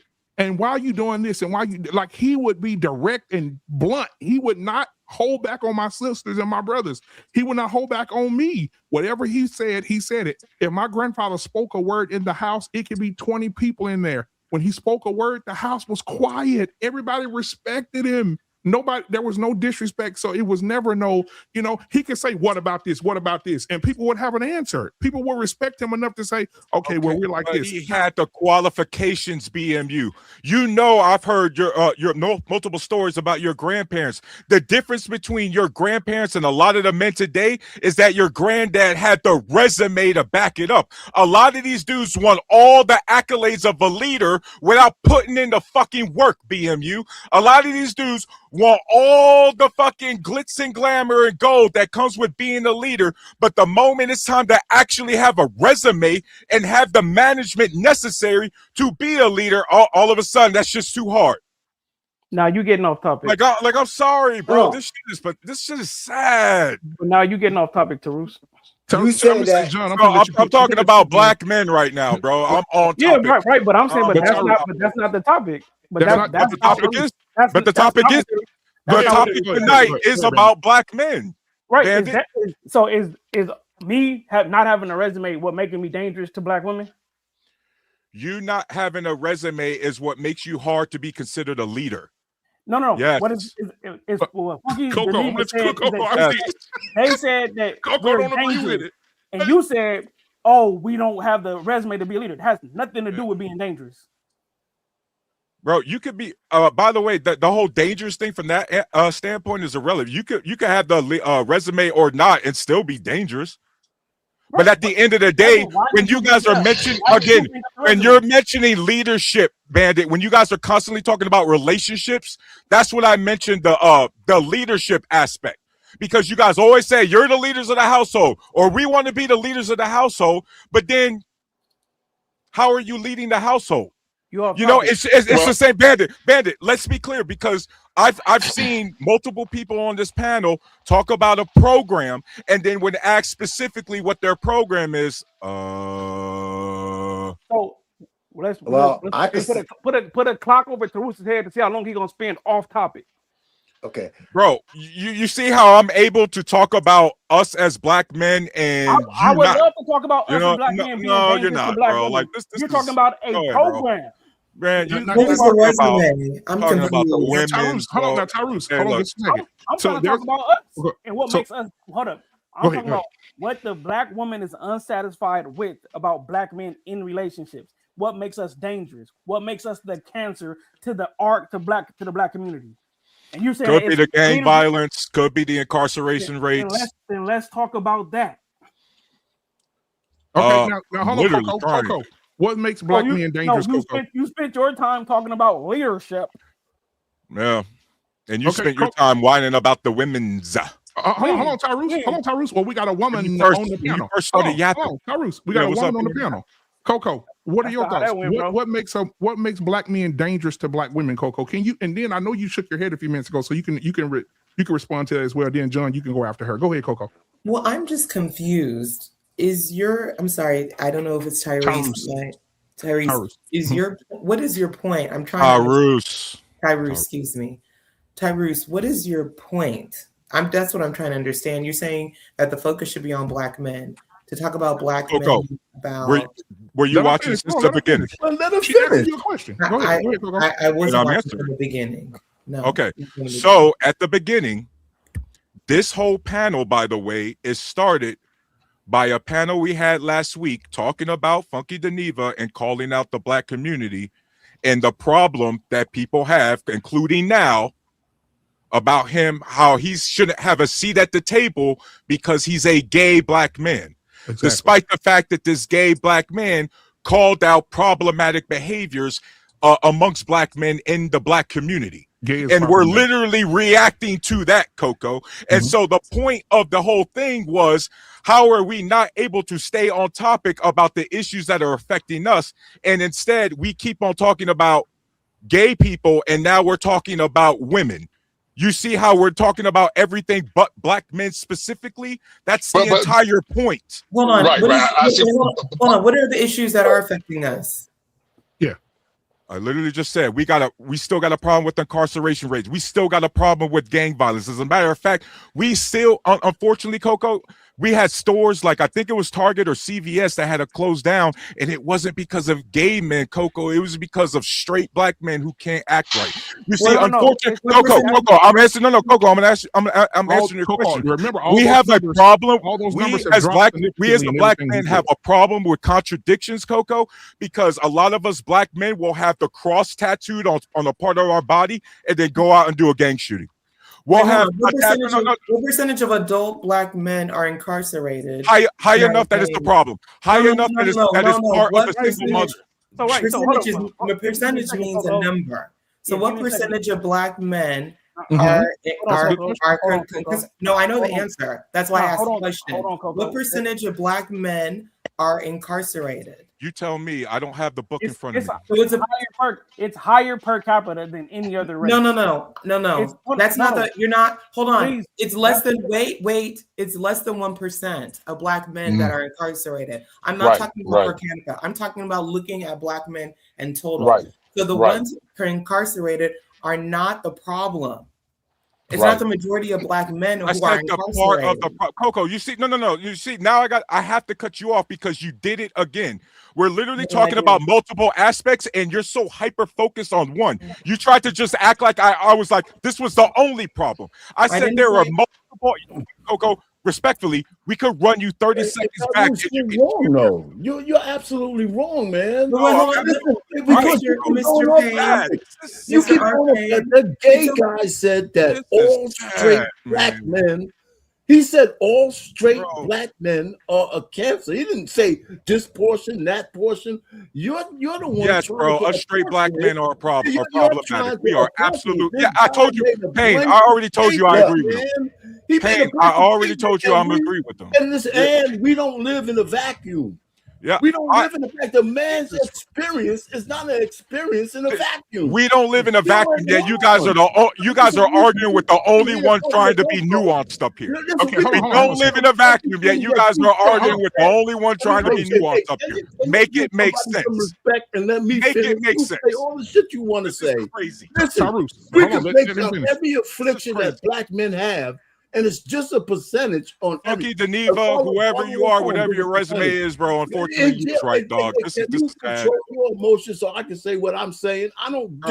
You're the one crashing out over a gay dude right now, bro. We saw how you act over a gay dude. Hold on, real quick. Tyrus, let me ask you a question. To speak. Arpain, yeah, right. I got you, Arpain. Tyrus, let me ask you a question. You talked about my grandfather a few minutes ago, right? You talked about my grandmother and my grandfather, right? Yes. Do you think my grandfather and his 5 brothers, he has 5 brothers, they all passed away with him, they're all dead. Do you think they would sit at the table with a gay man and discuss the community? I think that was ranked the lowest on the totem pole of shit they had to worry about. I'm asking the question. The question. I don't know. Probably not, BMU. Probably absolutely not. Okay, great. But we're in 2026 now. But you and I are alive. You and I are alive. They had the resume though. Okay, well, guess what? In 2026, that's fine. In 2026, I'll deal with it. Okay, at my table, they're welcome. Okay, yeah. And the country ran. You know what? Though? I would love to see a little. At my table, they're welcomed. Yeah, at your table, at y'all table, you can welcome whoever you want based on whatever. At my table, bro, I don't care about your sexual orientation. I care about your productivity, bro. But you let a gay man rattle you about what a real man is, because when we say that we want a woman with less body count, that's what a real man wants. Is a deadbeat straight man a real man, John? A straight man is a real man is not going to be a homosexual. So let's kill that. Is a real man going to be a deadbeat? A real man a real man ain't going to be a real man going to take care of his parents. A real man going to take care of his kids like I do. Just for a little bit, right? So that means the amount of real men we got, real straight men, I know. Is even lower than what we think. Said black men are the ones to take care of. Boy, we going down a real dangerous rabbit hole. No, Tyrus, I'm gonna play this because I'm tired of hearing it. Listen to this. I'm gonna play this. I hope y'all in Coco enjoy this. Kosher, y'all listen to this because I love a person who comes up with the numbers, the statistics, and he don't just let people be talking out their ass. Right. I'm gonna let y'all hear this. Here we go. Straight black men are a cancer to the black community. Straight black men are the cancer of the black community. Black men are the cancer of the black community. The comment that I dropped was that I agree and reporting for duty.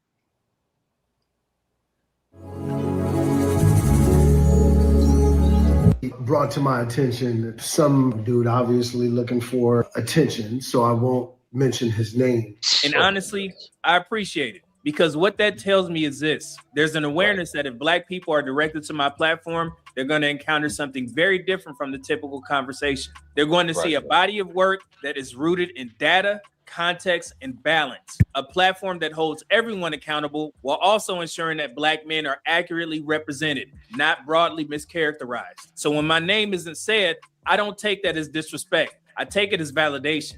Validation that the work I'm doing over here matters. Validation that the message carries weight. And validation that when the full picture is presented, when the truth is laid out clearly, it challenges narratives that some people, some Black people, would rather leave unexamined. So for that, I'll say this directly. I appreciate you, Dondre Whitfield, because not only saying my name confirms something I've already come to understand. When the truth about Black men is presented in a complete and balanced way, it doesn't always get amplified. Sometimes it gets avoided. And you refusing to tag me or mention my platform is exactly why the Black community feels comfortable calling straight Black men cancerous. So now we're here. So when I said I agree because I knew what he was talking about. He was talking about the Black males that look like the Black men. Straight Black men are the cancer of the Black community. And when I said reporting for duty, absolutely. Let me be clear. This is not an attack on leadership or your leadership in general. This is not an attack on accountability. This is not an attack on doing the work in the community. This is about one thing. You cannot accept a false premise calling straight Black men cancers and then build a noble philosophy on top of it. Because when you say you agree with the statement like that, straight Black men are the cancer of the Black community. Even if you're trying to redefine it, you are still validating a group level accusation. And the problem is that accusation was never proven. And why would it be? And I also noticed something else in your recent response. No data, no proportions, no distinction between the majority and the minority, no acknowledgement of the millions of Black men who are working, providing, raising families, and staying out of trouble. Instead, the conversation immediately shifted to men take responsibility for things that they didn't break. Because men show up to fix things that they haven't even broken. And that sounds good. But let me ask you a real question. Responsibility for what exactly? Because if you don't define the problem accurately, then your responsibility becomes tied to a narrative, not reality. And this is where we separate. There are two conversations happening. My conversation is this: let's establish what's actually happening with Black men as a group. Let's talk about population level data, fatherhood, behavioral distribution. Let's separate the few from the many. Your conversation is this: Black men should step up. Black men should lead. Black men should fix the community, even if they didn't break it. And here's the issue. You skipped the facts and went straight to responsibility. I don't accept that. And nor do the Black men over here do. Because once you accept responsibility without accuracy, you lost control of the narrative. Now, anything that happens, no matter who did it, gets placed on the backs of all Black men. Not happening. Now, let's talk about something else I noticed. If you go under your recent video and you actually read the comments, you'll notice a pattern. The majority of the engagement is coming from who? Black women. Now, that's not an issue by itself, but it does raise a question. What kind of messaging is being reinforced? And who does it resonate with the most? So let me ask you a real question. What would happen if you presented the full picture? What would happen if you told your audience that approximately 69.3% of births in the Black community occur outside of the marriage? But then you clarified something very critical. That does not mean that 69.3% of Black men are fathering children. Because when you look at the data, only about 46% of Black men have ever fathered a child. Now, let's go further. About 61% of Black women have had at least one child. Compare that to the same 46% of Black men. That creates roughly a 15% gap. And that gap matters because it tells you that births are not evenly distributed across Black men. A smaller percentage of men in general, not just Black men, are responsible for a large share of Black women's births. Yes, sir. So I'll ask again, what would happen if you put that information in your post? Do you think the reaction would be the same? If you're honest with yourself, the answer is no. And if the answer is no, then that tells you something very important.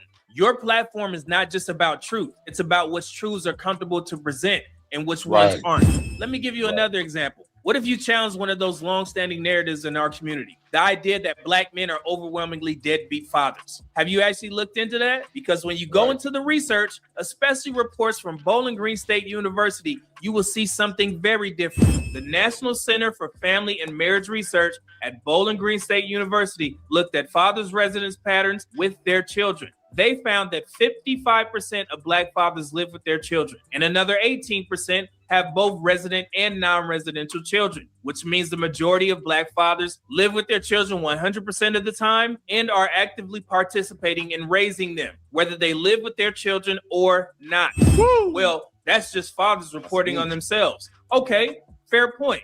But here's the problem with that argument. Researchers anticipated that criticism. So another study looked at the mothers' reports instead. And what did the mothers say? Mothers, including black mothers, reported that black fathers shared responsibilities more frequently and demonstrated more effective co-parenting than both white and Hispanic fathers. Let me say that again. Even when mothers were the ones reporting, black fathers were still described as more involved in parenting and co-parenting responsibilities. So whether the fathers reported it or the mothers reported it, the result was the same. Black fathers were among the most involved fathers. That doesn't align with the narrative that has been repeated for decades, not even close. So I ask again, what would happen if you presented that to your audience? Do you think they would accept it? Or do you think they would push back? Not because it's wrong, but because it challenges what they've been taught to believe about black men. And if they push back, that tells you everything that you need to know. Because on my platform, we don't do selective truth. We don't hold on to narratives just because they're familiar or emotionally satisfying. We follow the data, even when it's uncomfortable. Because if you're serious about solutions, you cannot build them on top of misinformation. Straight black men are the cancer of the black community. I agree. And reporting for duty. In what world would any group of people accept being labeled a cancer to their own community? Think about what I'm saying here. What rational person hears that and agrees with it? That doesn't make any sense at all. And it becomes even more concerning when that statement is not only accepted, but doubled down on. I agree because I knew what he was talking about. He was talking about the black males that look like the black men. Now you're not just allowing the label, you're reinforcing it. Then you look in the comments, you see your own people agreeing with it as if it's accurate. These are the same voices you expect black men over here to trust? These are the same perspectives you want black men to align themselves with? Let me be clear. The word cancer is not casual language. From a real world standpoint, especially from someone with the background in health and dealing with cancer within my own family, that is a very serious term.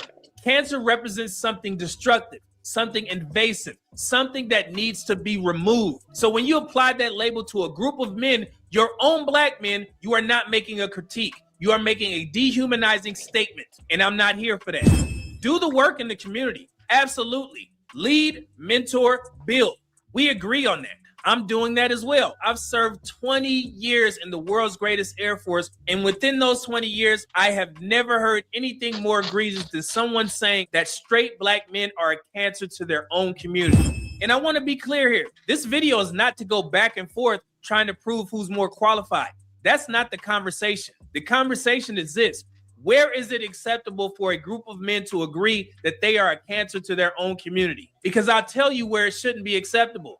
Anywhere. And yet somehow it gets normalized in the black community. Go figure.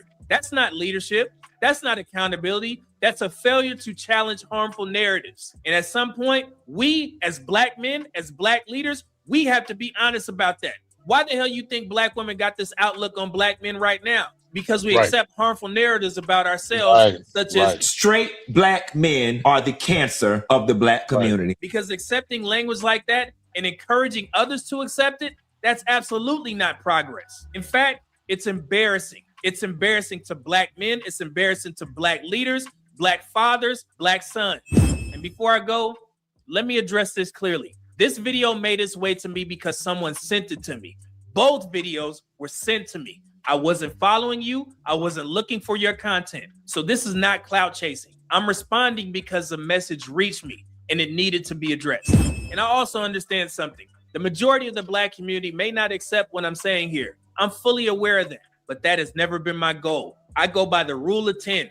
3 people for, 3 people against, 4 people undecided. The people who are for, I speak to directly every day. The people who are against, you.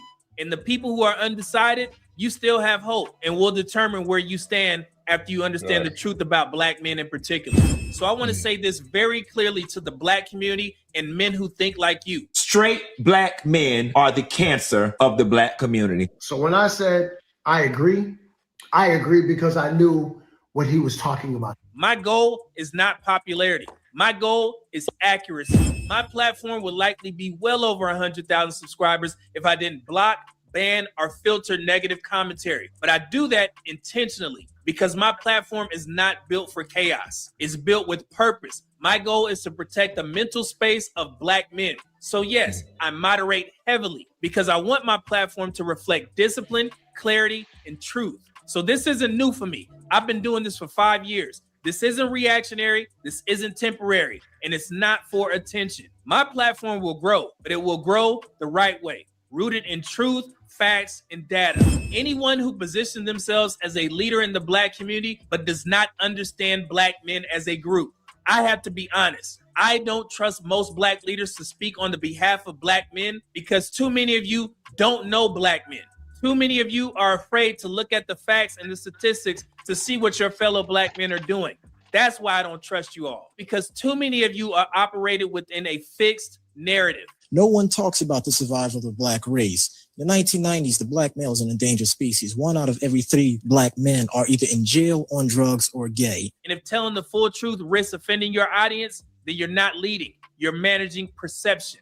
Leadership requires truth, and the black community does not need another feel-good intervention. It does not need another blame-driven segment after a few viral incidents. What it needs is the truth, because taking a handful of incidents and applying them to the majority of black men, that's reckless. It feeds fear, it spreads misinformation, it reinforces harmful narratives. And when black men use those narratives against their own group, that stops here.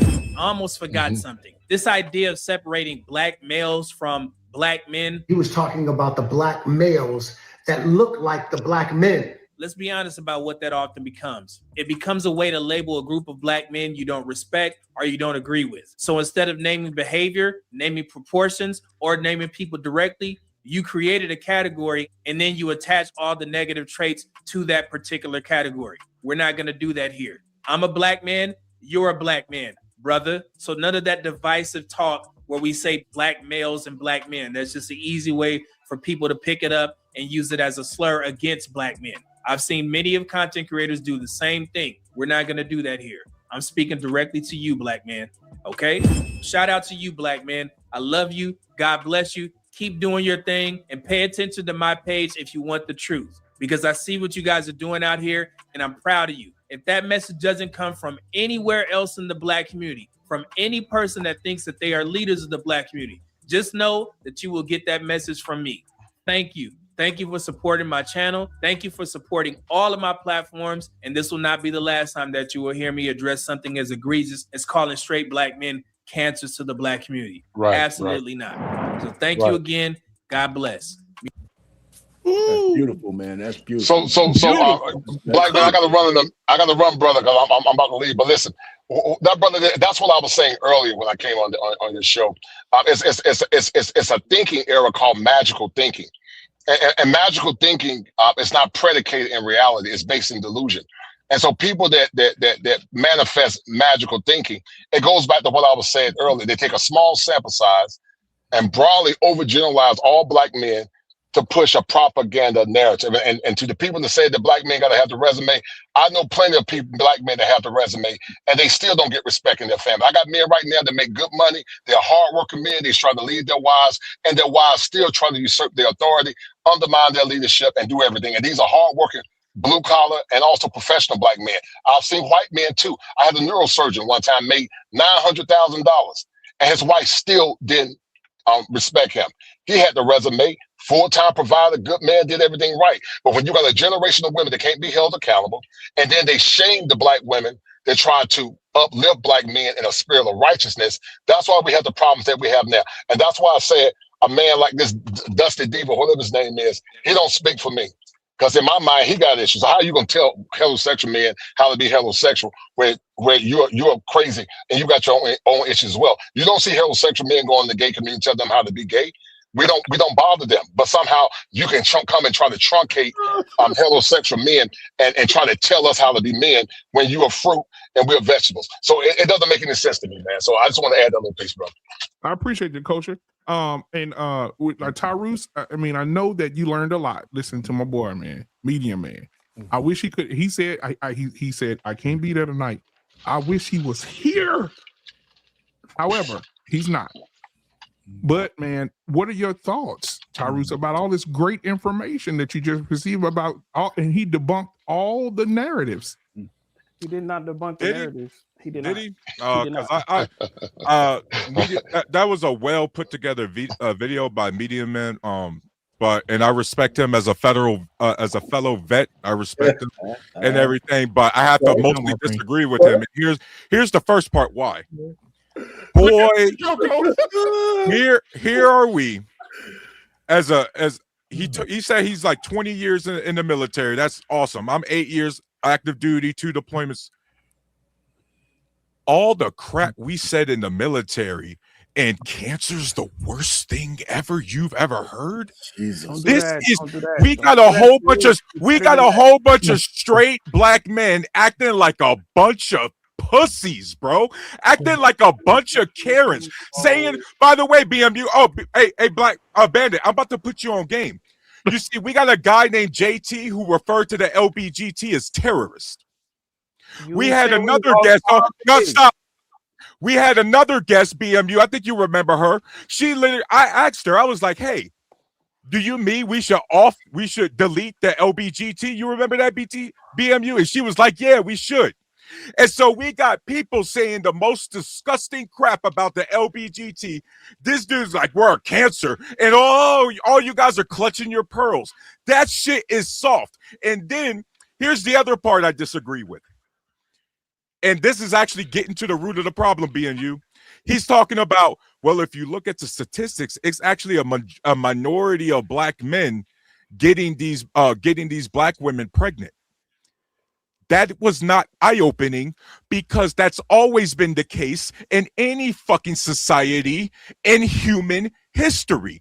Most men don't get to procreate. So now I'm starting to wonder, am I just dealing with a bunch of dudes? So now I'm just wondering, am I really just dealing with a bunch of dudes who can't get fucking laid and they're just pissed off at the world? Like, because is that what you got out of what he said? Is the bullshit that you said? Like this is some bullshit, bro. Tarus? No, let's go. Let's go. Statistically, historically, put a well together video on. That's all you got. Did I not say that? Did I not say that? Pain, I literally said that at the beginning. So now, Pain, Pain, if what I said was wrong, Pain, if what I said was wrong, matter what he put together. Pain, if what I said was wrong, Pain, if what I said was wrong, then yes or no, do the majority of men procreate in human history? No, yes, right now, no, historically, yes, and what's crazy is it's actually we're talking about Bandit. It's actually the minority of men still procreate. It's going up. By the way, the number of men procreating has gone. Has a connotation that a lot of black men are going out there the minority of men, and that's not true. One at a time. Yeah, and so again, we've always had, historically speaking, a minority of men getting women pregnant, and so it's really just like is that there's a pervasive thought that a lot of black men are out there impregnating women willy-nilly, and that's not true. That's what on the social media the stereotype of the baby mama in our community has been around for how many decades? How many decades has that stereotype? Are you serious? Okay, are we serious right now? Hold on, Tyrus. They got pregnant by somebody, right, Payne? But it wasn't the large percentage. White man, Hispanic man, Asian man. This ain't gonna be picked, bro. I'm sorry y'all lost the first lottery. No, all I want to do is get women involved, because I can call my sister-in-law right now. She works at one of the biggest hospitals in Houston, and she'll tell you that 17% of the men are fucking 49% of the women. Coco, what are your thoughts?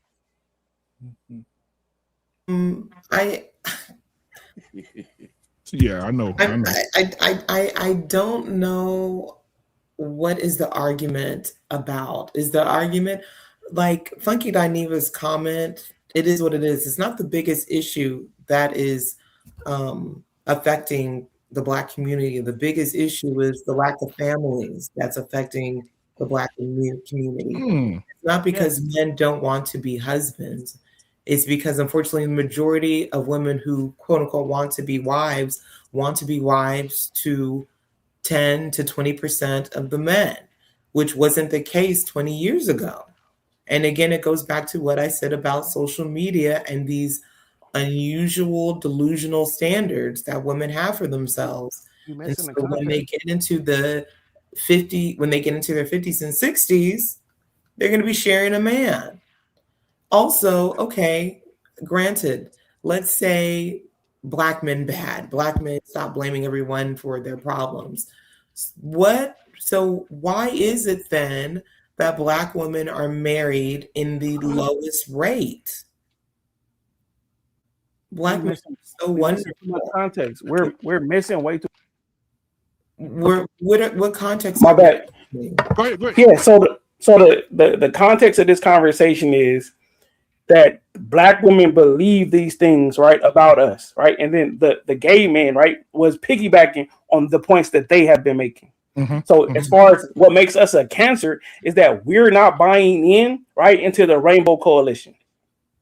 So during from the 2020s, right, during the pandemic through now with the BLM movement, Black women were adopted in to the LGBT community, right, where they are now protected, meaning you say something bad about a Black woman, right, your comment won't pop up on the screen because that's a word that's protected now.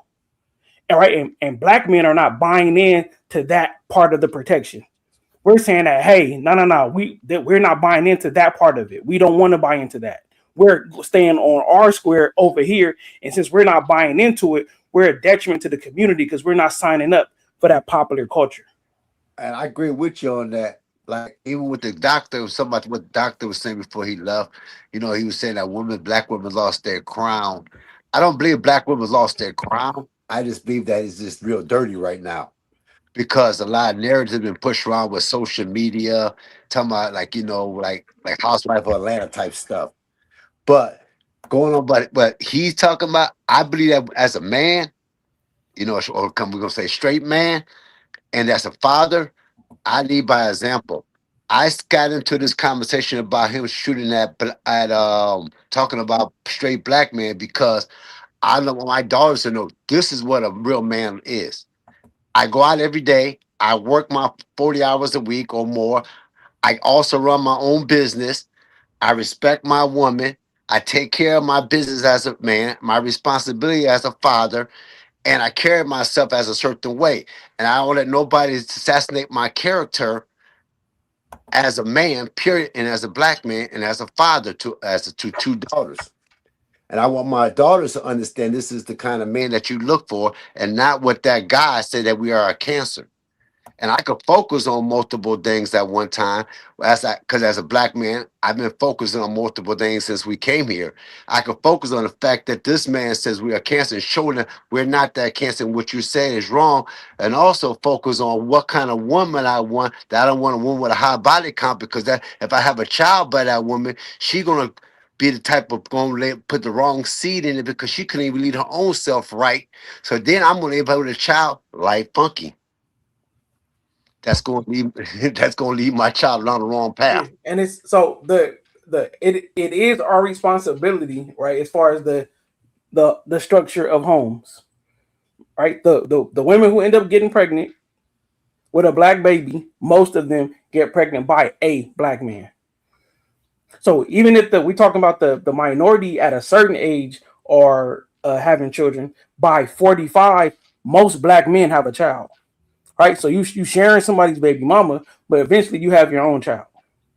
That's how that number works. So we're saying that the reason that they're saying that we're the outside of the, I guess, the popular culture or the demographic that they want to be in is because we're saying, hey, this is wrong. We want you to be this way.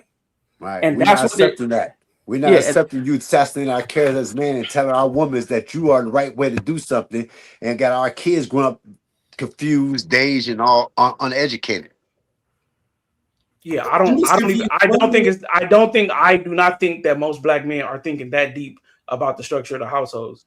What I actually see is that the black men have basically a concern or a complaint about what they're dealing with, and then the black women do not want to hear it. So in the comment section, it's the Coliseum. And then we're going back and forth about the experience, and it's the boogeyman, right? These uncooperative black women don't really exist. But right? mostly the women that backed him up are mostly the ones that pushing that narrative to the front. Right. The ones that hurt, that's most right. So we could be honest. We could say most black women have been hurt by a black man before. But a lot of you, if you looked at a lot of videos, there's a lot of black sisters out there that's defending and saying that he's out of pocket, he's not right. But I'm talking about the feminist culture in the black female community, right? Is at a high rate, right? Where they are empowered, they are looking at black men on an equal eye level, no matter what, right? That's how they feel. And then if the black man is not getting on their program, that's a problem. What I'm seeing is that, okay, there are things that we can't control about these household structures. And are we willing to basically lock down and control the controllables as black men? Well, a quick question. Yeah, go ahead, Coco. Go ahead, Coco. Sorry. I didn't even see his clip. I just saw the tagline, the headline. What was his reason to say black men are the is it what you were saying, sir? What was his reason to say that is the context, right? It's basically a continuation of the Meg Thee Stallion and Klay Thompson conversation about how black men were responding to her being cheated on, and how black women had a visceral reaction to how we didn't care or how we were damn near overjoyed about the going on to their relationship. Allegedly being. Wait, and that's the reason why he said black men are a cancer? Yes. Oh wow. And it's allegedly being cheated on. That's I'm saying that. No. Well, let's just open up the cinematic script and say he did. Okay, then if he did, then I'm with you. Back to the streets with you.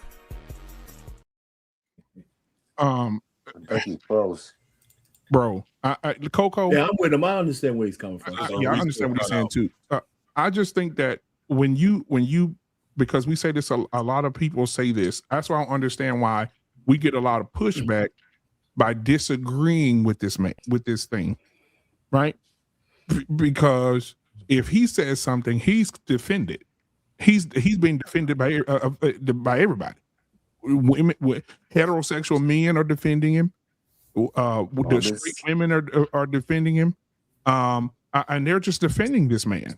And I think that it comes a time where black men need to stand 10 toes down.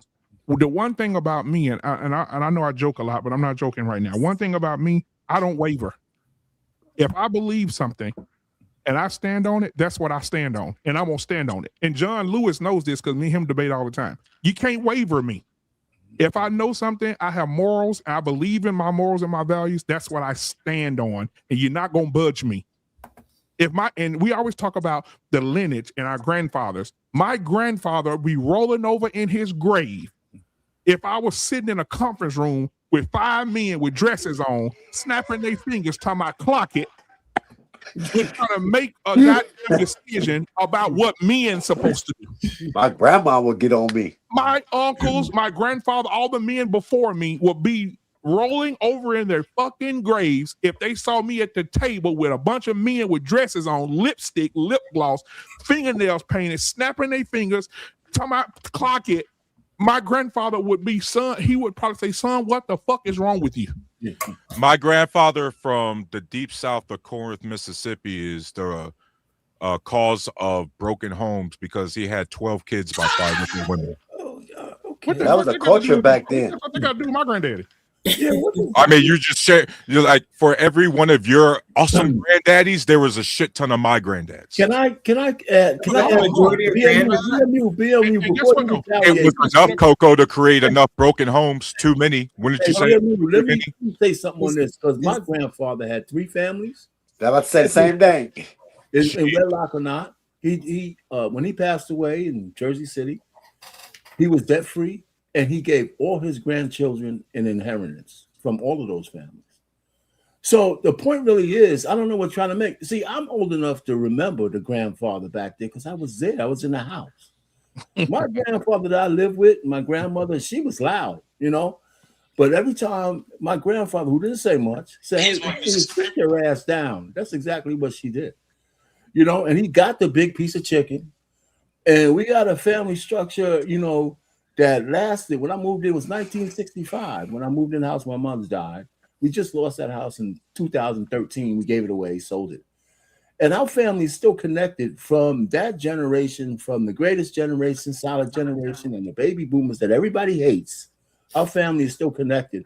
We got second cousins once removed that are as close as brother and sisters because of that.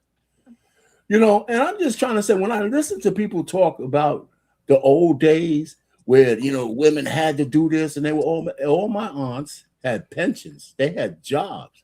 They cried at their husband's funerals. My grandmother too. You know, and vice versa. So this whole narrative, this recency bias narrative that everybody in the Black community is fucked up because they had to be. Yeah, there was some narrative that we had to be together and made us stronger because it was us against the world. You know, and so I'm just saying, I sit back and listen to all this bullshit.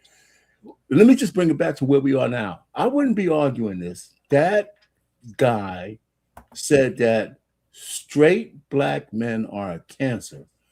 I'm a straight Black man, and I take that personally. It doesn't matter whether we have bad actors in the Black community. We know that, but he didn't say that. He said that me and all the shit that I put in, you know, I do so much stuff for my family, you know, and all that kind of stuff. And my children, and everybody else who's around me. And for him to call me a cancer, I take that personally. I don't care what it is.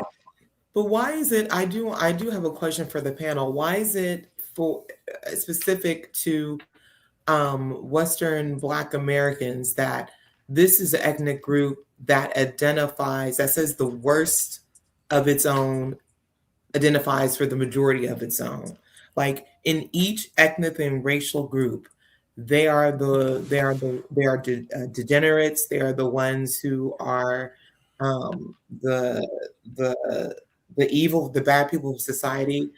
But and it happens for Japanese, Italians, Russians, Nigerians, Angolians. They're all those people in these different ethnic groups. But that doesn't identify the whole ethnic group within the group. Why is it for African Americans, because you disagree, you're saying that this is a cancer, so that negative connotation falls on everyone? Right. That's what I understand. There are people it's like that in the white community, in Germans, Italians, or whatever, but they'll never say, oh, this is a cancer of all our group. Well, you know, Coco, I don't think people realize how unique Black Americans are in terms of a culture. You know, we're not Africans, right? We're Americans, right? Everybody else has historical things that they can directly tear back. The Italians can trace back to Italy and all that kind of stuff. As Americans, as Black American males, we don't have anywhere else to go. This is our home. And there's something about Black American men, because one, we're still standing. After all the shit that they've done, we're still standing. There's a certain power in being a Black African American, Black American, that I think people are intimidated about. Listen, all those South African blacks, the reason why they're free is because of Black Americans. But I agree. But what I'm saying is, so I'm just saying, but I think there's a natural inclination that, especially with, and here's where the women come in, because Tarusi can go crazy. When we look at our power as Black men, as the so-called patriarchy, there's a natural order of things, and it intimidates the modern woman who wants to be free. They want traditional men, but they don't want to be held to traditional standards. So the way they can fix that is by breaking us down and making us acquiesce like the light-skinned dude on that thing says, I'm for it. You could call me a cancer and I'm on your side. I'm just saying, there's something about Black men. We have abdicated our power to the matriarch women. And I hate to say matriarch, to women. That's what we've done. Generationally, and I think it's part of the programming, and too many of us fell for it, and that shit's coming to an end, and it's making some people scared. Yeah, the reason that this conversation is able to happen, the reason that Funky Godiva is at the table, because we don't have an inherent hierarchy in the Black community, right? And that's our fault as Black men. Yeah. The Black woman either looks us in the eye or thinks she's the one running the show. Mm-hmm. That is how it is in most situations. And that is most of us, right? And then the gay Black man identifies with the Black woman. After they call us sassy, but we stand up for what we believe in, they turn around and call us sassy, and we turn around and put the gay person up there as a real. I don't know if that answers Coco's question, but and his plight, Funky Deniva's plight, is the Black woman's plight. So the reason that they're at the table is because there is no hierarchy in our community. So, Coco, in my opinion, our pain is probably most accurate so far, and here's why. Look at our history, Coco. Black men specifically have had a hard time holding on to some sort of foundational identity. We are all over the place.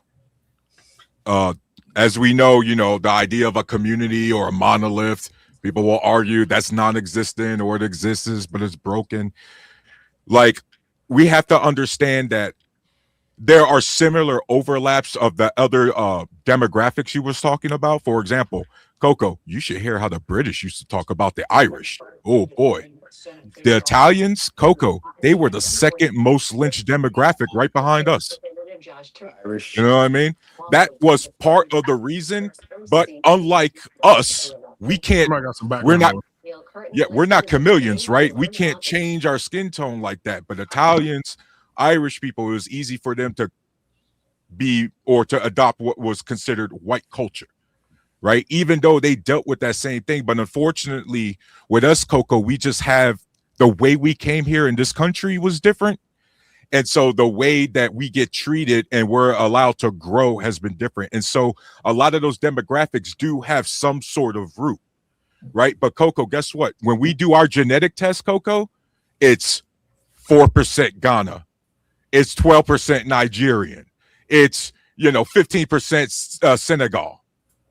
Right. And then, as you know, when it comes to that genetic, then it's not just the nation over there. It's more about what tribe you belong to within the nation.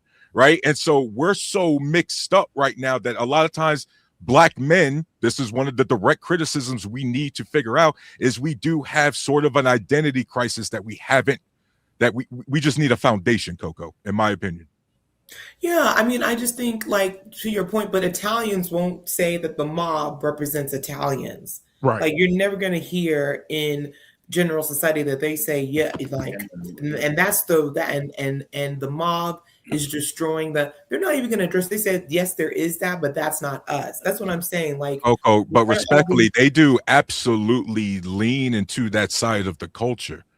I mean, for God's sakes, respectfully, especially the East Coast Italians, just the one quarterback, when it was his time to get that starting job at the quarterback, they had the homeboy, his uncle leaned into that Italian stereotype. You know what I mean? Maybe that's what is propagated in the general media, but not that's not what they want to be known for. Right. Generally speaking, Italian Americans. And you don't see no Italian person on YouTube saying, hey, all you fucking Italians, all you fucking Italians are fucking cancerous. You fucking Italians, all you fuckers are fucking cancerous motherfuckers. They're not doing that. They're not doing that. No group is. They're not. No group but us. It's only us. It's only us. Yes. Hold on. But no. There is a homogeny happening with women, right? Where there are women, right, who go through the academic system who are coming out with these views, and then they look back at the man. The Latino women are saying the machismo, right? The other one is, he's a chauvinist. That they are coming back with these thoughts about their men. The issue is that at the end of all of that, there's still a hierarchy when they go home.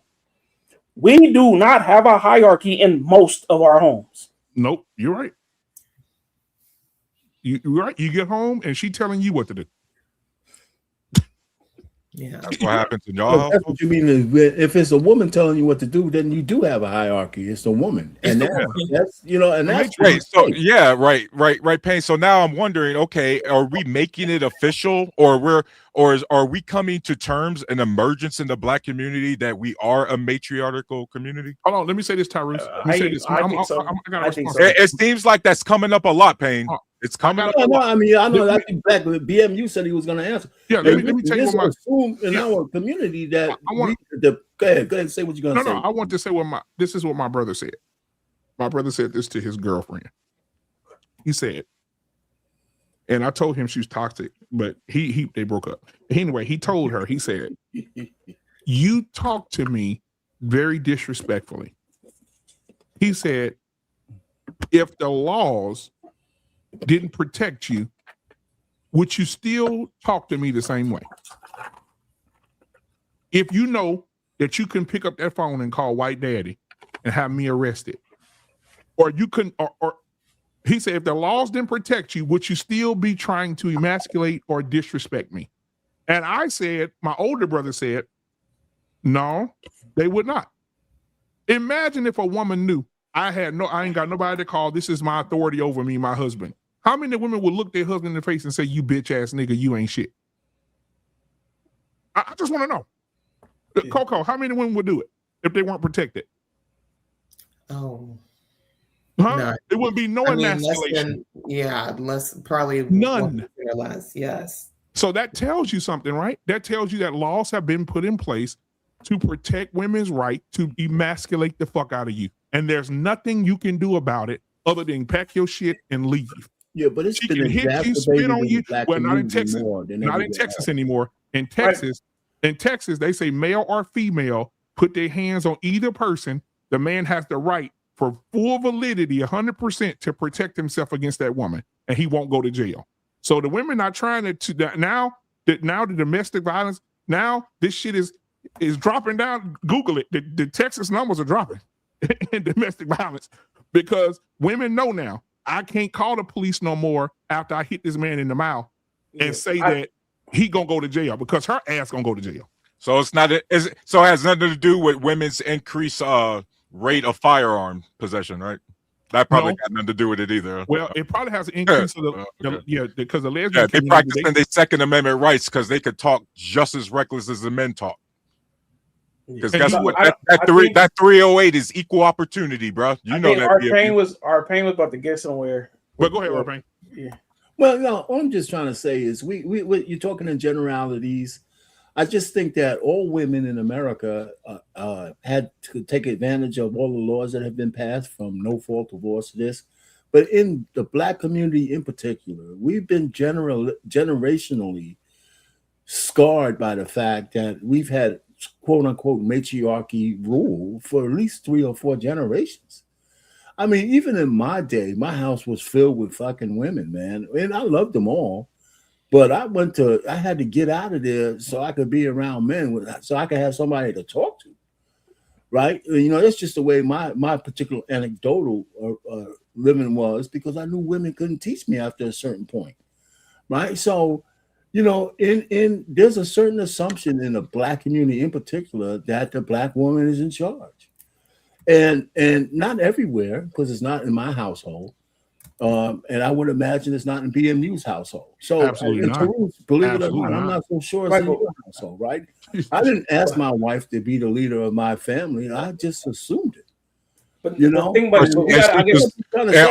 our pain. She liked you and believed in you enough to just naturally let you assume it. Right? She was raised that way. Well, no, she didn't. Pain. You telling me she didn't believe in you? Let me answer that. She didn't let me assume it. I mean, if she couldn't live with that, we wouldn't be married. Holy shit! So she saw the potential and the signs already, and decided to go forward with you, and you proved her right. No. I'm saying yes. Okay. What's the point? Come on, guys. God damn, bro. You grew up in a single parent home? Warpain? Did your wife grew up in a single parent home? No. Okay. So then she had the mother and the father, and she was raised and probably saw her mother serve her father as if she's serving you, correct? Sure. Yes, she did. Okay. So I will look at it, and if you're not biblical or religious, this ain't for you. But even biblically, it says it is for the older women, the older mothers, to teach the younger girls how not to be drunk with wine, but how to serve their husbands. That's what it says. And so my thing is, your wife was raised that way. See, she saw her mama serve her husband, and now she's doing the same thing for you. These women now, they're competing, and Coco, you could probably attest. You could probably solve this. Yes. There are women now who are in their 50s, Tyrus. I know women who are in their 50s competing with their 30-year-old daughters, their 29-year-old daughters, wearing the same thing, the same heels, the same tight-ass clothes, got their same titties out, ass out. Back in the day, I went to my grandma's house. She had on a little moo-moo dress. She cooked us goddamn pancakes and fucking chicken and waffles, and we sat the fuck down and watched fucking Smokey and the Bandit. Now, when the daughter go out to the club, the 58-year-old grandmama going with her. They're fighting over the same men. They fucking the same men. We don't have, like Kosher said earlier, our women have lost their crown. What happened to the women? What happened even in that verse in the Bible where it says the older women teach the younger women? Where are the older women teaching the younger women? It don't exist no more because they're all on the same playing field. Yeah, I think we missing a big piece of this. The dynamic. That's the truth. Yeah, I think we missing a big piece of the dynamic in the black community. That the black community or the black family did not survive feminism. No. Right. So once the black woman did not have to go through the black men, right, to have access to basically to money, then now how does she see the black man inside of America? Right? What is his value, right, in America? How is he seen in the power structure? Does she see him as valuable outside of his money? Because now what can the black woman do? She can go make as much money as a man. If we break down the stats, the only reason they don't make as much money as men is because they don't work as many hours. Right? So she just has as much of a financial ceiling as a man does. So how does she value him? Is he valuable in the United States of America? But we know the white man is valuable because when we open up our history books, who was doing the conquering? Who are the presidents? What does a president look like? A white man. What is the value of a black man? So if a black woman is outside, right, and we all submit to capitalism, where is her value coming from that when she looks at the black man? What is her assessment? She said, okay, do I need him in my life? And I'm saying the answer is no right now. I'm saying that we have to be better, and I'm saying that it's going to be about money right now. We could talk about we're not going back to church, everybody. It's going to be money. On that, though, I do have some pushback on that. I think all women have been affected by feminism, and this whole thing about the white man being on top, right? In recent years, that's a false flag because a lot of them are broke as hell, and they get a lot of their and their women don't respect them either. Right. You think hold up, Arpain? Do you think the white boy that wear Dickie shorts and work boots every day? You think the white boy that wear Dickie shorts and work boots every day would trade places with you? Listen, I don't know. I wouldn't trade places with them. No. I know, right? Because you have pride in being a black man. I'm saying that my assessment is that you're probably doing more better off than a blue collar white man. Well, hold on, brother. I'm not disagreeing with your point about a hierarchy in the past, but let's not pedestalize the average white man today. Them motherfuckers are. I'm not pedestalizing. I'm saying that he has an inherent value. Because he is attached. Value of the modern day white man ain't he is a write home about. I'm telling you. No. So okay. So you saying that okay? Hold on. So you saying that the white, there is no perceived value to the white man in America? No, I didn't say that. I said it depends on which white man, because not all white men. When you a white man, I'm saying that a white man knows that there is a value to being white in America. Hold on. No, I would have to disagree, because a poor white man is not seen or is not valued as much as really right now. What's going on is more classism than things being race based. Yes. So what? It's about money. Yes. I'm saying that even if we break down the money, more of them have money than us. Dan, did you think a woman, right, will turn down a black lawyer and marry a hillbilly because he's white? No. I'm saying that you have to be firmly in the middle class as a black man to have value. Well, that's any man, though. That is not any man. No, it's not. Let me say this real quick. Let me tell you. Go ahead. A rural white man does not have more value or is not looked in society better than a middle-class black man. They're not, in terms, if we're just looking on the surface level, they're not. And if you think if we had to look at the statistics, do you think that the poor white marriage rate is higher or lower than the poor black marriage rate? What does that have to do with? I'm talking about. If we're saying that the money is the same, the value is the man. No. Both of them are not valuable in society. They're not valuable. But why is one getting married more than the other? Can I answer that, Coco? Let me answer that, Coco. Marriage is valued more in their society. Not because of money, though. The poor white woman don't have no problem marrying a poor white man. Our poor black woman still want a high value man. Right, so we have 3s and 2s in the black community thinking they're gonna score the big one with a rapper or some shit like that. So the middle class black men a lot are invisible to a lot of women. So anybody, does anybody know? Does anybody know Professor Joy DeGruy? Yes, I'm familiar. You familiar with her?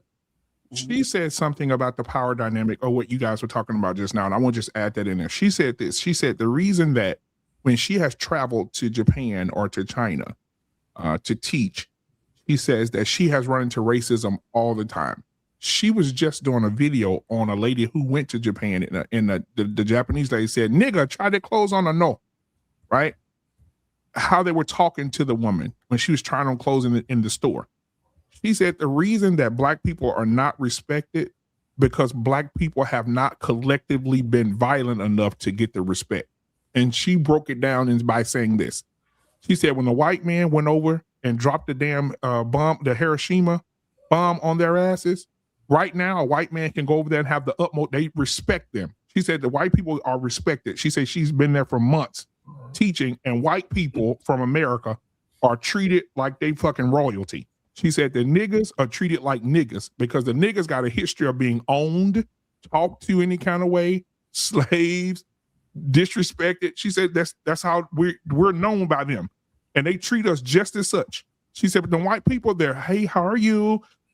Can we help you? Is there anything that you need? She said because they feel like white people can conquer, and if you piss them off, they'll take everything from you. So BMU, from your overall point, I understand where you're coming from, and I slightly agree. Here's why. This is kind of a side note, guys. I really need my fellow Americans, and I guess specifically, you sound like you're running for president. My fellow Black Americans to stop using the Japanese for a lot of examples, simply because with all the stuff they got going on, they are second behind South Korea in repopulating their country properly, their birth rates. So in the next 100 years, guys, they're going to exist in memory only. Right, they have one of the most. They have a higher work hour rate than we do. BMU, That's one of the countries where you can't reinvent yourself like here in America. You lose your job once, that's it. Right? And so on top of that, stop using the Japanese, because go ask the Koreans, the Chinese, the Cambodians, the Filipinos, the Vietnamese, and the Singaporeans about the Japanese and all the crap they did leading up to World War II. They are not a great, I'm saying every culture got its up and downs. So let's hold off on that. They were brutal, man. Now, I will say this too. I will add this. We talked about earlier. You said, what about the women's? And we told you that other countries and other people don't talk about their women in that way. In China, they have a term called Xingnu, which means leftover women. Leftover women are not allowed to, I'm reading it right here. It's a Chinese term and urgent educated, speaking about women who choose careers over marriage and bearing children. They call them leftover women. They are not allowed to marry. They're not allowed to be in population. They're not allowed to, they say the stigma pressures women to prioritize marriage over careers or else. They're called leftover women. So over there, they're not playing that shit in China. But the problem is, BMU, that was China's own making, because remember, the reason they're having a birth rate problem is because of that dumbass one-child policy they had, where they was literally killing off the girls in favor of the boys. So we got like hold on, BM. You know what I mean? I got you. I agree. Like this is just a problem that the men in charge created, and now they're trying to rectify. I agree. So but again, man, I appreciate you guys having this conversation tonight, man. And we're going to have a show Friday, right? Because we do Tuesdays and Fridays. And I know Tyrus is going to love this one. Tyrus, on Friday, the name of the show is going to be the Democratic Party, the Party of Emasculation. And so we're going to talk about the Democratic Party. And by the facial expressions right there, I think you're going to be on your own on this one, Tyrus. Wait, Tyrus, which branch of the military did you serve? U.S. Army. Thank you. You're a Democrat too? Oh, thank you, Coco. Appreciate it. And nice meeting you for the first time, by the way. Nice stopping up with you. Yes, nice meeting you. Yeah, so we're going to have that show on nice Friday. Talking over you? Did you say nice talking over you? Is that what you said, Tyrus? No, he said nice meeting. He was being a gentleman. He was being a gentleman. And so I think that's a conversation we need to have, because I've been hearing a lot of I think it's a lot of fear. In the morning I get up and listen to radio, and whatever's on, I just listen. And I hear a lot of fear mongering from the Democratic Party, basically, especially these radio hosts. And they just sat here and said, listen, they making us use more IDs, and I promise you we're going to be, listen, slavery is right around the corner. That's what I heard on the radio this morning. They're going to put us back in the fields, and they took our voting, and we're going to be back in the fields. And you see, the John Deere's, the people don't even own their equipment no more. So now they're going to need bodies on the ground, and it's going to be us back. And I'm like, what the fuck? And the Supreme Court decision was one of the best things that ever happened to the Black community. That Supreme Court decision gets us off the plantation big time, because everybody with brown skin ain't somebody you're supposed to vote for. And say that again. And you tell me one thing that the Congressional Black Caucus has done to further Black people in this country. That wasn't to further a Black or brown politician. That was to enable minority voting. Like well, Tyrus, I don't know how y'all feel about voting. I don't know how y'all feel about voting, but I believe we've been voting. We've had the right to vote for probably 150 years, 160 years, correct? No. I believe the right on paper. The actual right, and the spirits has only been maybe 70 years, BMU. Okay, so let's say 70 years. So 70 years, in 70 years, we voted. People have gone out in droves. We've had presidents say, hey, if we give these niggas the civil rights, we'll have these niggas votes for the rest of their life, right? I believe that we've been voting for the last 70 years, and we're still at the bottom. No doubt. It's because our population We've been voting Democrat for the 70 years, and we're still at the bottom. BMU, respectfully, That's it. We're Save it for Friday. Save it for Friday. Depending on what census you want, depending on what census you want to use, it's either between 13 to 15%. That's our total population, right? And then we need to pair that with the fact that we have one of the lowest voter turnout demographics in the country. Well, because you got so there's we got layers to deal with. We'll say this for Friday, but I'll say this and then we'll leave. The new voters, these new kids, these new young people. Did y'all see what they did to Al Sharpton and what's his name? The other black guy, short, bald head, Roland Martin. Yeah, you see these young people getting up out the audience and saying, "We're not fucking voting no more because we ain't getting shit." And you old slave niggas was voting and y'all didn't get a motherfucking thing. You ain't getting our vote unless we see some bread. You want our vote? We didn't get nothing. It's crazy, Yeah, bro. hey, bro, me and Truce linking up, bro. It's us against the world, bro. Yeah, y'all crazy, bro. If y'all think that all of these niggas that got money, we ain't got nothing, right? The black woman got the most home ownership, and we ain't get nothing. Everybody going to school when they want to go to school, and we ain't got nothing. Everybody is fine as an individual. What handout are we looking for?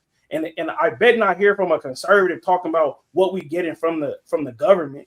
I'm ready for Friday. I don't even know if you plan to have it, but I love to be there, bro. And I'm gonna have a Nerf, bro. Slap me on the head. Please, bandit. Please, come get this spanking on Friday. Hey, oh yeah, they're gonna get their toe up on Friday. But I'm gonna tell you this, y'all. All of y'all, Coco, Tyrus, Arpain, and JT, everybody else will be here on Friday. So I'm gonna send all y'all the link for Friday. I'll have everything ready by tomorrow. Tyrus, send me the title of your show for tomorrow too. And if y'all want to come chill with Tyrus, because you want to get you want to get some practice in with Tyrus, his show is tomorrow right here on this network as well. I don't know what his title is for tomorrow, but he'll be here tomorrow at what is it, 8:30? Yeah, I think the show is called Beige Rage. Oh my God. No, I think the show is going to be called Black Men, Do You Qualify to be a black woman? Man, he'll be it's gonna be at tomorrow. 10 o'clock though. 9 o'clock Central. Yeah. 9 o'clock Central. Yeah, 10 o'clock Eastern. So make sure y'all come in and support him. If y'all want to come up, he'll have the link out and y'all can have that conversation with him. I don't know what you talking about tomorrow, Tyrus. You know? We're gonna do a lot of updates on the Iran war. Talk about some AI takeover with the robots getting way better, guys. It's getting scary. We're gonna do some updates. Hey, I need you to find a video tomorrow and show the video of that restaurant in Seattle ran 100% by robots. Yeah, dog. Oh, yeah. Have y'all seen? Did y'all see the half marathon with the robots? It was a half marathon with just robots, and they showed only 2 robots finished last year, and then half the robots finished this year. It's going fast with the technology. Bandit, when you watch them run, how fluid, if you get what I mean, how natural. No, it wasn't a lot of knee lift. Right, they wasn't getting any propulsion on the knee lift. It was a scoop, but a fast a ski type of. Right. Scoop. Okay. Yeah. I'll text you too, so you can have my number, bro.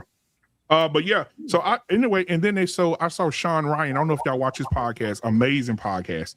But Sean Ryan had the guy on his show who created the robots for the homes, that's going to be in the homes next year, and he went down the laundry list of things that the robot does. He's fold clothes, he walks the dog, he knows how he knows how long to walk the dog. He washes dishes. They pushed him to try to make him fall. He catches himself and picks himself back up. Does he pick up the dog doodle?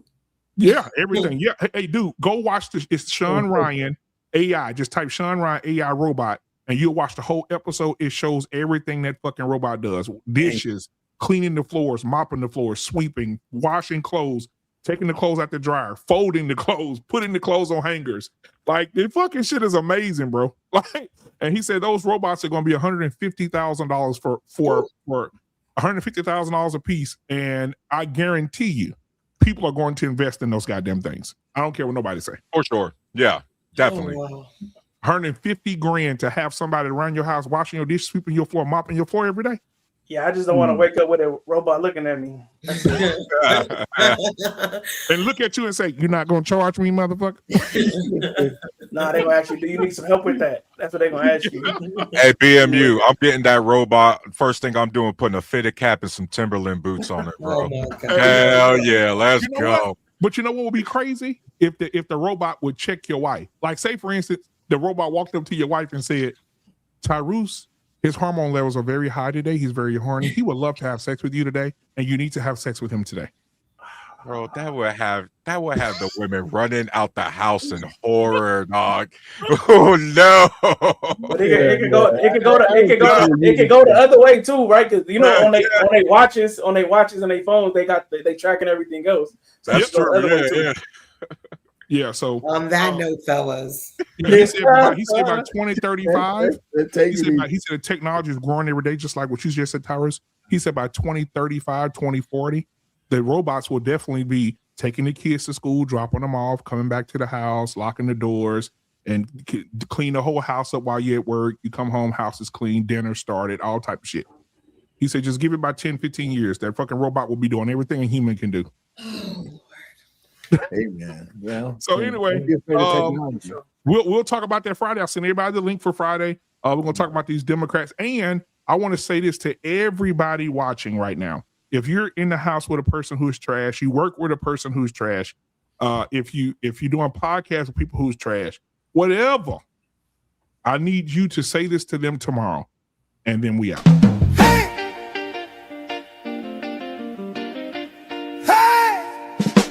I got a question cause I really need to know. Do you ever get tired of being a bitch ass nigga? A hoe ass nigga. A pussy ass nigga. A pussy ass nigga. Do you get tired? Do you get tired? Do you get tired? All right, man. So I appreciate y'all, man. We'll see y'all on Friday. We out. Yeah. Black Man Unfiltered Network. We ain't here to play nice. We here to flip everything they told you was normal. Hey!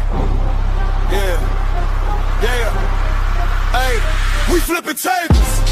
Yeah. We breaking labels. Facts. No more silence, no more favors. Truth hit hard, can't save it. Yeah. We flipping tables. This that real, no cable. Hey, if it's fake, we unplug it. Welcome to the table. Yeah. I came in the room, they was comfortable, quiet. Smiling in your face, but behind it is riot. They told me be calm, but I'm built for the storm. When the truth in the building, you better transform. They don't like a man when he speak with direction. They love you when broken, confused, and correction. But I'm on a mission, I'm changing perception. No filter, no fear, just raw intersection. System designed just to keep you disabled. Mentally trapped, spiritually labeled. I'm cutting the cords, the lies getting fatal. If it ain't the truth, I'm flipping in the table. We flipping tables. Yeah, we breaking labels. Facts. No more silence, no more favors. Truth hit hard, can't save you. Yeah, we flipping tables. They said don't question, I said watch me. Too many men out here living sloppy. No guidance, no code, no structure, no lead. Now we wonder why families bleed. This ain't hate, this accountability. Look in the mirror with this vulnerability. Masking and frame with responsibility. That's what they fear, that's stability. I'm calling it out, no sugar, no glaze. We breaking these cycles, we shifting in the phase. Legacy built, not lost in the maze. We done being silent, we entering rage. This ain't just a podcast, it's a movement. It's a reset. If it's built on lies, it gotta fall. We flipping tables. No fear, no fables. Black men rise, we stable. Now we changing the label. We flipping tables. Truth is non-negotiable. Black man unfiltered. This the voice they ain't controlling. Flippin Tables Podcast. Black Man Unfiltered Network. If it don't make you uncomfortable, it ain't real.